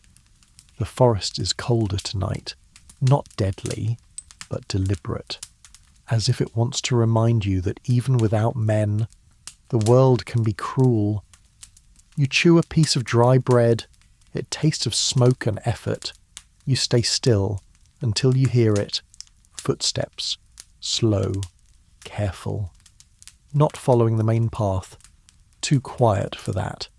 These are practice steps. Someone like you. You press your body tighter against the stone and wait. The footsteps pause, then a sound, a gentle knock, not on wood, but stone. 4 times. You blink. The code. The birch grove. The root door. 4 knocks. You answer with a single knock in return, your mittened knuckle barely making a sound. Stillness. Then, a figure steps into view, not close, just far enough to see the outline cloaked, hooded, carrying no lantern. She doesn't speak. She only raises a hand and beckons. You rise slowly, cautiously. She waits until you're near before turning and walking, silent as fog, into the dark woods. You follow. For a time, all you hear are your own breaths and the faint crunch of snow beneath her boots. Then, ahead, a flicker of light. Small, low, hidden. She leads you into a clearing barely larger than a room. Tucked against the earth is a dugout shelter, half covered in pine boughs and bramble. Inside, warmth. Not just warmth. Presence. 6 others are there. One stokes a tiny fire. Another mends a boot sole with a bone needle. A third reads silently by firelight, lips moving. You're ushered in wordlessly. Someone hands you a cup of broth. Another passes you a dry cloth for your feet. No one asks your name. They only glance at your eyes to see that you're tired, then look away. You belong. The woman who led you in removes her hood. She's older than you thought. Grey hair bound tightly. Lines across her forehead deep with memory. She sits and begins rubbing dried sage between her palms, letting the scent fill the room. She says, "The snow will come heavy tonight. No one moves until morning." You nod. No one questions it. This place, it doesn't feel like safety. It feels like pause, a long breath held between storms. Historians rarely mention spaces like this, hollows in the forest where the hunted gathered, not just to hide, but to plan. Perhaps the records never found them, or perhaps these places lived only in oral tradition, passed between grandmothers and midwives in the words they didn't say. You sip the broth. It tastes like nettle and root. The youngest of the group, a boy barely older than 12, begins sketching something with a bit of charcoal on stone. A spiral, a tree, a crow. He doesn't speak, but he glances at you once and nods, just slightly. You reach into your bundle, pull out your own scraps. The wooden bird, the red thread feather, Marta's book. You place them quietly before the fire. The older woman watches, then reaches into her own satchel and places something beside yours. A spindle of flax, a coin you've never seen, silver, marked with a lion, a page torn from some larger volume, its text faint, in Latin sine voce, tamen auditum, without voice, still heard. You lie down beside the others, close your eyes. The forest is vast. The men who hunt you believe you're scattered, weak, alone. But here, beneath snow and stone, warmth spreads not just through skin, but through knowledge. And you think, just before sleep takes you, this is not the end. This is how resistance survives. When you wake, the world is white. Snow has fallen thick and soundless through the night, muffling every footstep, silencing every tree. It covers the dugout's roof in a smooth, untouched layer, and filters pale morning light through the narrow opening above. The fire has gone to embers, but the shelter is warm with body heat and wool and breath. The woman with the grey hair is already awake, pressing a new mark into the frozen ground just outside the shelter's mouth. A crow's foot, drawn with the end of a stick framed by 3 concentric circles. You crawl toward it, quietly. She doesn't look at you, but she knows you're there. They won't see this, she murmurs, unless they're looking the right way. She stands and brushes snow from her shoulders. Then, with something like a smile, and they never look the right way. You sit beside the sign and sip from a small cup of warm water passed down from the others. Someone added dried thyme and a slice of root. It tastes sharp, earthy, and alive. The boy who had drawn with charcoal last night is outside now too, trying to carve a notch into a pine branch. You watch him struggle. His hands are chapped, but steady. You wonder how long he's been out here. You wonder what name they stole from him when they called him Witch. You don't ask. That's not done here. He glances at your bundle and nods toward it. You have something that belongs to the old woman from the hills. You pause. Marta, you say. He nods. She made it out last winter. Thought she'd gone quiet. She always sends a sign when she crosses. You unwrap the book from your bundle and hand it to him. His eyes widen, but he handles it gently, like something sacred. He doesn't ask to keep it. He only reads a single page, then traces a spiral on the ground beside the crow's foot. Another layer added. Then he gives it back. The grey-haired woman appears beside him. Time to go, she says. We never sit in one place more than a night. You help gather the bundles. The group doesn't scatter exactly, so it ripples outward, each member taking a different path. You've seen this before. A strategy. Leave faint trails. Force the dogs to choose. The boy vanishes into the trees with 2 others. The woman with the sharp voice and the long braid sets off toward a frozen ridge. You walk with the grey-haired woman. No one speaks of destination, only direction. She hands you a piece of waxed cloth, folded flat, inside a crude map. Hills, forest bends, a lake marked with 3 dots, a tiny house drawn in charcoal, circled. This is the old border, she explains. The men who hunt us don't ride that far. Too close to the Protestant parishes. You nod. You'll go there, she says. It's not a question. The forest deepens as you walk, snow reaching your calves, biting through your boots. Your thighs burn, your breath fogs in the air, but you do not slow. You are moving now with purpose again, with direction. You pass a gnarled oak with dozens of feathers tied to its branches, some white, some grey, but mostly black. None of them move in the wind. You stop, just for a moment, and tie one of your feathers there, one of Marta's, then keep walking. The woman with you stops at a small fork in the path. I go left, she says. You follow the ridge until the stone with the red band. From there, west. You want to ask her name, but you know better. She only says, your step is quieter now. Then she leaves. You stand for a moment, listening. The forest is still, but not empty. You follow the ridge, snow crunching in time with your breath. After an hour, you find the stone. It's just as she described a standing rock at the trail's bend. A scrap of red wool tied around it, half hidden in snow, but unmistakable. You pass it, and there, finally, you hear it. Not footsteps, not barking.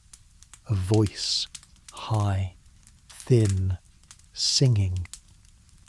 A child's voice. You freeze, then follow, just ahead, in a clearing flanked by birch. A small boy stands barefoot in the snow.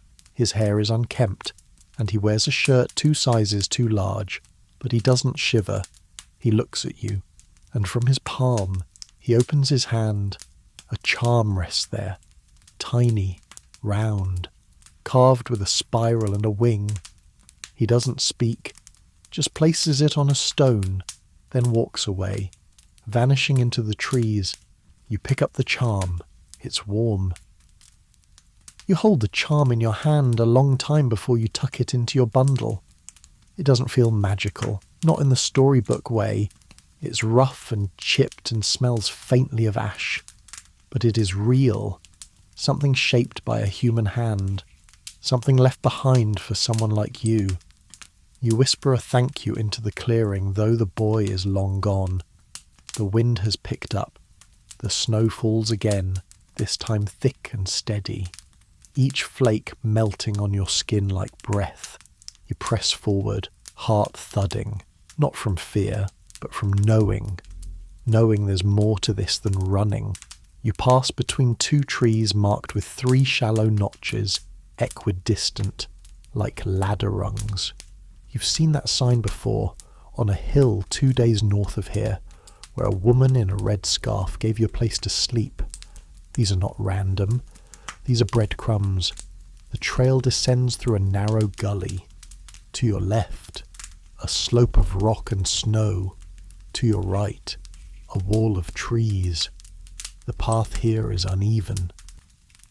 You slip once, catch yourself, and notice something strange, bare footprints in the snow. You crouch, small feet, no boots, heading in the same direction you are, the child you follow. The tracks twist, skipping between roots and rocks, and then vanish where the snow has thinned. You pause. The air feels thicker here, like mist curling just beyond vision. The forest is silent, not the quiet of peace, but of held breath. You step carefully. Then the smell hits you. Wood smoke, but not clean pine, not kitchen fire. This is old smoke, heavy, bitter, and underneath it, tar. You freeze. A sound follows. Wheels, wood creaking, a low groan of a turning axle, the cart. You crouch behind a thicket and peer out. On the ridge above, no more than 30 yards away, a wagon crawls along the road, pulled by 2 thin horses, no driver visible, but cages are stacked in the back, some empty, others with shapes inside, too still, too quiet. You duck lower, then you see him. The man from Würzburg. You've heard him described. Black cloak, high collar, parchment skin, one gloved hand holding a ledger. He rides beside the wagon, not on it, scanning the tree line with eyes that don't seem to blink. The witch finder. He hasn't aged since the last description, but he's here, in this forest, so far west, too far. You don't breathe. You don't move. His horse snorts. He lifts his head, pauses, and turns away. The cart rolls on, wheels crunching over frozen mud. You stay hidden long after they're gone, then rise. You knew they were still hunting, but this is different. They are not simply waiting for names now. They are searching. You press west again, faster this time, but without panic. Your steps are quick but measured, your eyes scanning for signs, spirals, feathers, cloth, notches, anything. You find a mark on a fallen tree, a crow facing backward, a reversal, a warning. You veer left, away from the main trail, through thorn and bramble, across a frozen stream. It is nearly dusk by the time you reach the edge of the lake. You see it immediately, just as the map had promised. A small stone house, built low, almost into the earth. No smoke from the chimney, no footprints nearby. You circle slowly. A shutter is cracked open just enough for you to glimpse movement inside. Then the door creaks open. A woman steps out. Her face is stern but not unkind. Her hair is white, not from age, but frost. She says nothing, but you see the red thread at her wrist. You hold up the charm. She nods once, then turns and disappears back inside. You follow. Inside, the walls are thick, earthen, insulated with straw and cloth. Shelves are lined with jars, roots, berries, powders, books. Not many, but important ones. She speaks only once. You'll stay here tonight. In the morning, I'll show you where the others pass through. You nod. She motions to a stool beside the hearth. You're the last one we expected, she adds. Then, after a pause, but not the last one who will come, you sit, hands thawing, and outside, the snow begins again, quiet as breath, sharp as certainty. The stone house is small, but it holds more than its shape suggests. You sit by the hearth as the fire crackles low, its light bouncing off the jars and books along the shelves. The woman, whose name you never ask, moves with silent precision. She pours hot water over dried herbs in a clay cup and places it in your hands. The scent is unfamiliar lemony, sharp, with a bitter undertone. You sip it anyway. It burns, but in the way that wakes something up inside you. You'll sleep here, she says simply, nodding toward a pile of blankets tucked beside the hearth. There's no second floor, no back door, but no one ever looks for us here. She sits across from you. Her gaze is steady, unreadable. You wonder what she's weighing in that silence. Your presence. Your path. The risk they passed through 4 nights ago, she says at last. 3 women, 1 girl. One of them left a bundle here for whoever came next. She reaches behind a woven basket and produces a cloth bundle, wrapped in oilskin. She sets it before you without explanation. You open it carefully. Inside a twist of smoked root, a small blade wrapped in linen, and a folded square of parchment. Your hands tremble slightly as you unfold it. The writing is rushed, uneven. We keep moving. They're close, but the signs are still ours. The boy with the wing mark said the lake would hold. If you get this, keep the line going. West, then north, until the trees change. You look up. The boy. You say, I saw him. Gave me this. You reach into your pouch and produce the carved charm. The woman's eyes soften just a little. He's still out there. Then, she says, that's good. He moves like water. They've never been able to follow him. She stands and begins preparing a small loaf of bread in a clay pot, nestling it into the embers. You'll leave at dawn, she says. The snow should ease. I'll take you to the ridge. From there, the signs will resume. You watch her in silence, the crackle of fire filling the space between you. You want to ask why she does this, why she stays, why she hasn't run like the rest. She seems to read your mind. I was caught once, she says, not turning round. Long ago, before the worst of it began, they questioned me, burned my herbs. I told them what they wanted to hear, but I left something out. She turns now, eyes on yours. I never gave them the name of the woman who helped me. She pulls back her sleeve. On her forearm, barely visible through faded scars, is a tattoo, simple, dark, and unmistakable. A spiral. They thought I was broken, she says. So I became useful instead, quiet, watchful.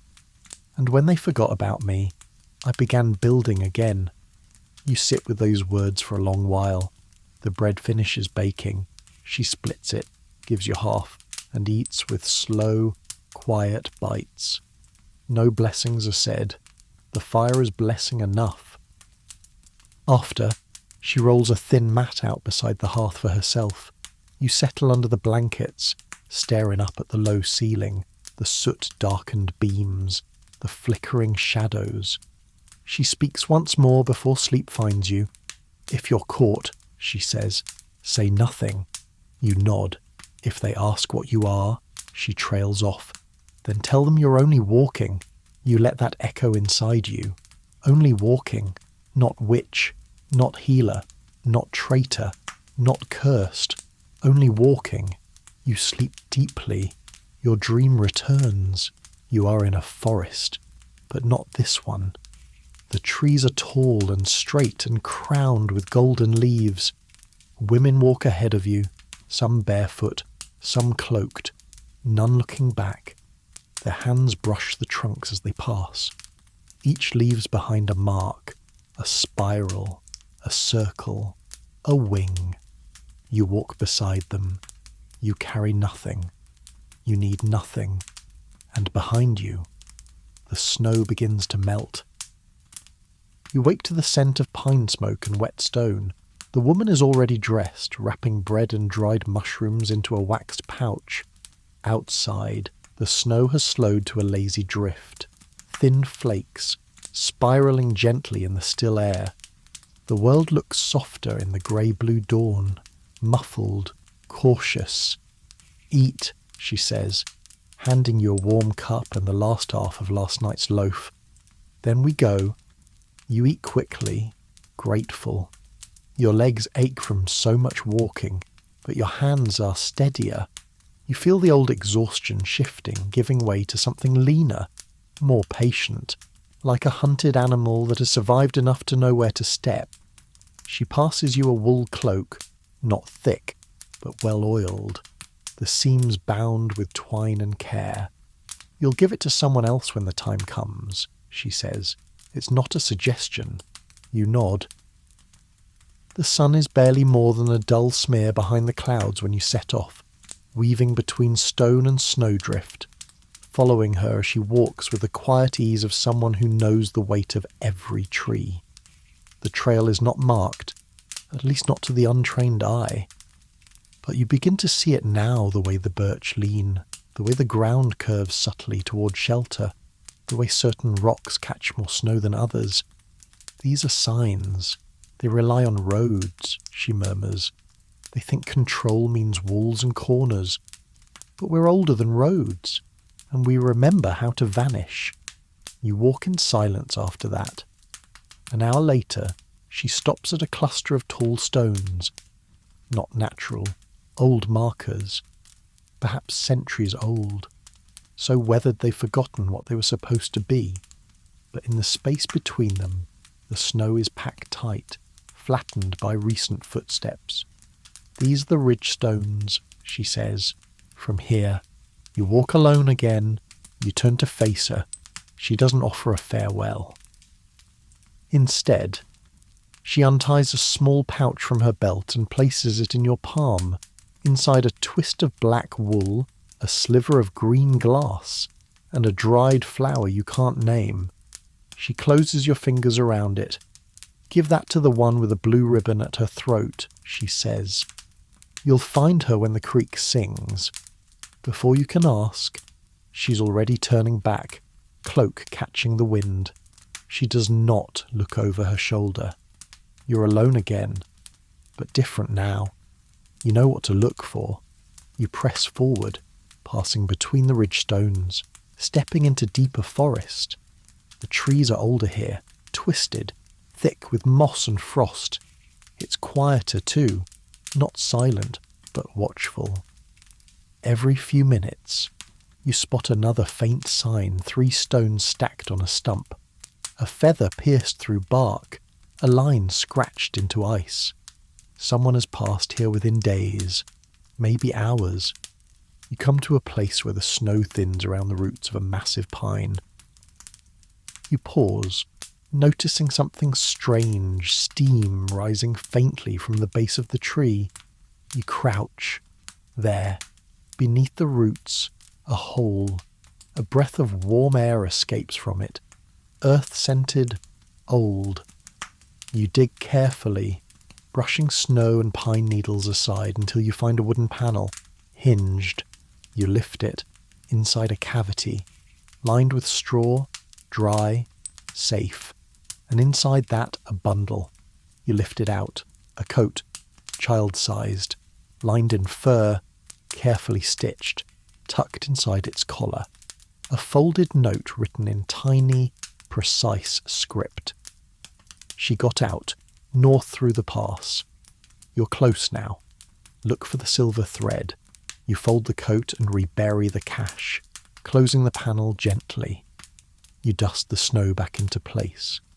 You don't know who left the coat, but you know what it means. She made it. You're not walking a graveyard. You're walking a map of escape. As the sun begins to lower, painting the snow in pale gold, you hear it, a creak, faint at first, then stronger. It sings over stone and under root, the water still running beneath the ice, humming like a distant lullaby. You follow it, and after half a mile, you see her, standing knee-deep in snow at the water's edge. Her cloak is grey, her gloves patched, a blue ribbon tied snugly at her throat. She looks up, sees you, and smiles. You reach into your bundle and hold out the pouch. She nods. You're right on time, she says. She takes the pouch from your hand and opens it carefully. Her fingers are quick, but gentle. When she sees what's inside, the black wool, the sliver of glass, the dried flour, her face shifts, just slightly. Not surprise. Recognition. I thought she'd be gone by now. The woman with the blue ribbon murmurs. She always said she'd stay too long. You don't ask what the items mean. You've learned that these bundles carry stories that aren't always spoken aloud, but the woman seems to sense your curiosity. She was the last to leave before the marshes froze, she says. The glass was from a window she slept under. The flower was the only thing left when her mother didn't come back. Then she tucks the pouch into her cloak and meets your gaze. You've come far, but you're not done yet. She leads you away from the creek, not following the water but veering uphill, along a slope of exposed rock and snow-crusted grass. Her steps are light, but purposeful. As you walk, she speaks in low tones, the way one might tell stories to a fire that needs coaxing. There's a shelter ahead. We call it the ash house. No roof, just walls. It was burned once, decades ago. Maybe longer, but it's still used. No one would think to check a ruin. You walk together in silence for a while. The forest grows thinner here, then opens suddenly onto a wide clearing. And there it is. The ash house. 4 walls of soot-black stone. No roof, just sky above. Inside, snow lays smooth and even, except for one section where someone has cleared a patch down to the frozen earth. You can see where a fire was lit and then carefully smothered. No ash remains, only warmth clinging faintly to the rocks. The woman with the blue ribbon kneels by the wall and begins to uncover something beneath a loose stone. A satchel, a knife, a tin cup. She checks each item with quick fingers and nods in satisfaction. You'll rest here, just for the night, she says. You sit beside her, unrolling your bundle. For a while, neither of you speaks. Then she glances at you and asks, "Did anyone tell you the story of the white ash?" You shake your head. She pulls a small twig from her belt. Pale grey bark, dark spots. It's said there was once a tree that could not be burned.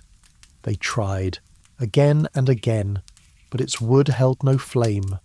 It would smoke, blacken, crack, but never catch.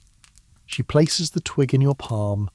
Some say that tree was the first to shelter a woman on the run, and that's why we plant them wherever we stay long enough. You turn the twig in your fingers. It's cool, but not cold. Light, but firm. Take it with you, she says. It doesn't do anything, but it reminds you what you are. You whisper, "And what is that?" She smiles, unburned. As twilight deepens, you build a small fire together, just enough to warm. No smoke, no sparks. The stones of the ash house hold in the heat better than you expect. Above, the stars return. peeking out one by one like they're checking if it's safe. You share the last of your bread. She shares a dried plum wrapped in cloth. You don't talk about the witchfinder, not tonight, but you both know he's still out there, still hunting, still pulling his cart through snow and fear and silence, waiting for a name to betray itself. But here, in this ruin that once was fire and now is refuge, there is no name, just warmth, just breath. You fall asleep curled beside the wall, the twig of ash still in your hand, and you dream, not of running, not of burning, but of walking through a field in early spring, feet bare, sky soft, ahead of you. A tree stands tall, its branches reaching like arms unafraid, and birds, hundreds of them, nest safely in its limbs. You wake before dawn, again. The stars have faded, but the sky has not yet turned. That soft grey in-between time wraps the ash house in quiet. Cold breath leaves your lips in little clouds.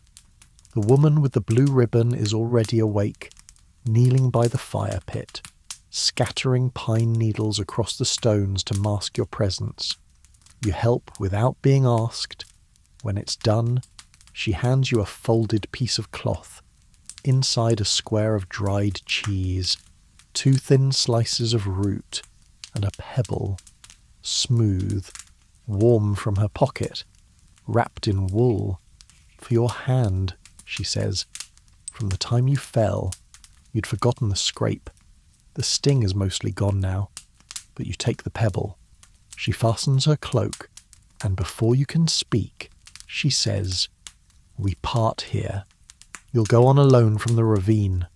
Watch for the tree with bark split down the middle. There's a hollow inside. Inside that, a thread. Follow where it leads."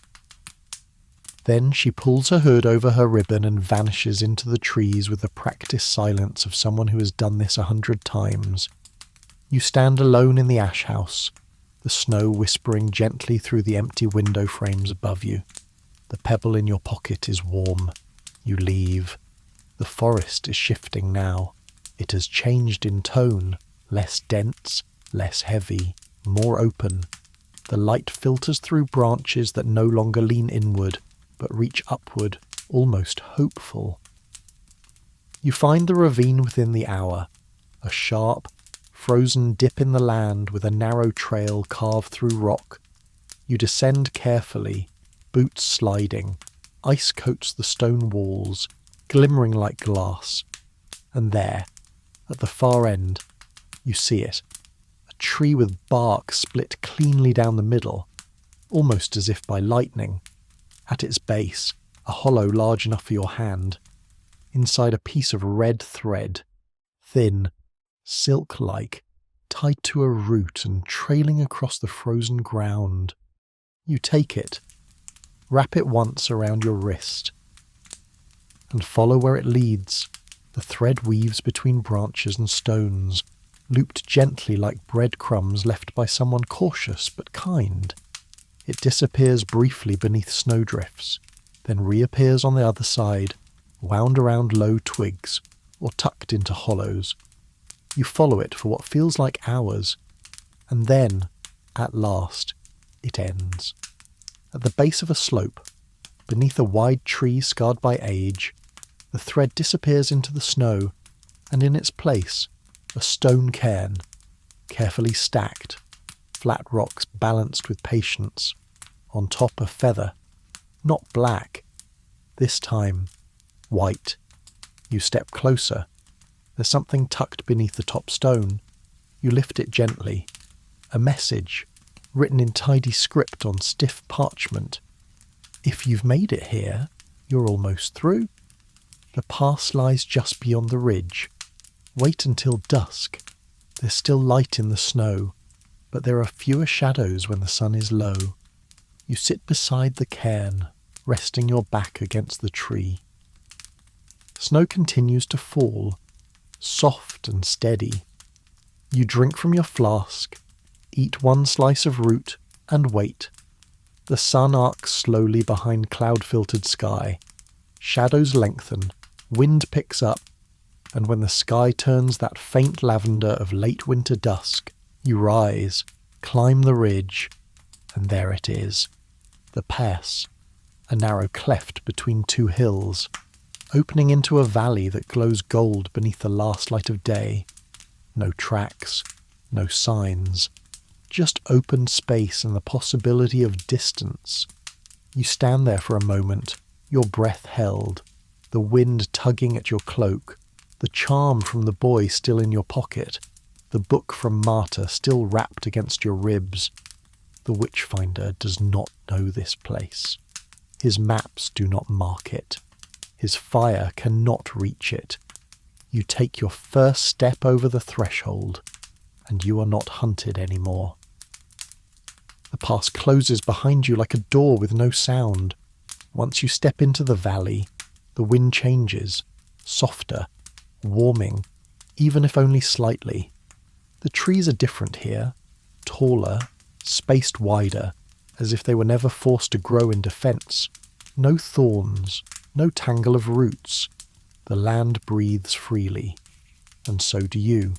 You descend slowly, eyes scanning the horizon out of habit, but there's no movement, no smoke, no wagons, no dark cloaks. Just the hush of snow under your boots and the scent of pine warmed by the first signs of sun. You walk for what feels like hours, not running, not hiding, walking. The word feels sacred now. It means you made it. You survived. And not just because you were lucky. You listened. You remembered. You followed signs left by women whose names will never fill books, whose graves will never be marked, but who shaped the land with their choices. A crow calls once overheard, not warning, just watching. You nod to it. At the valley's edge, you find a path, not one carved by men, but by deer and women alike. It winds gently down to a stream, still unfrozen, where someone has left a small basket beneath a tree. You approach cautiously, lift the lid. Inside a cloth-wrapped bundle of food, a sealed jar of something thick and red, a slip of parchment. You're not the first. You won't be the last. Rest a while, then continue. You sit beneath the tree and eat slowly. The jar holds stewed berries and honey. Your mouth waters at the first taste, and tears prick your eyes. There is kindness in the world still. You remember each person who helped you, Marta and her cave, the woman with the red thread at the stone cottage, the boy with the carved charm, the woman with the blue ribbon who showed you how to vanish, the nameless figures who passed you bread, silence, warnings, and hope, and the ones who never made it past the fire. They are part of you now. Their memory moves in your hands when you tie your boots. Their breath echoes in your steps when you walk. And somewhere behind you, on the far side of snow and trial and night, the witchfinder is still looking, but he looks in the wrong places.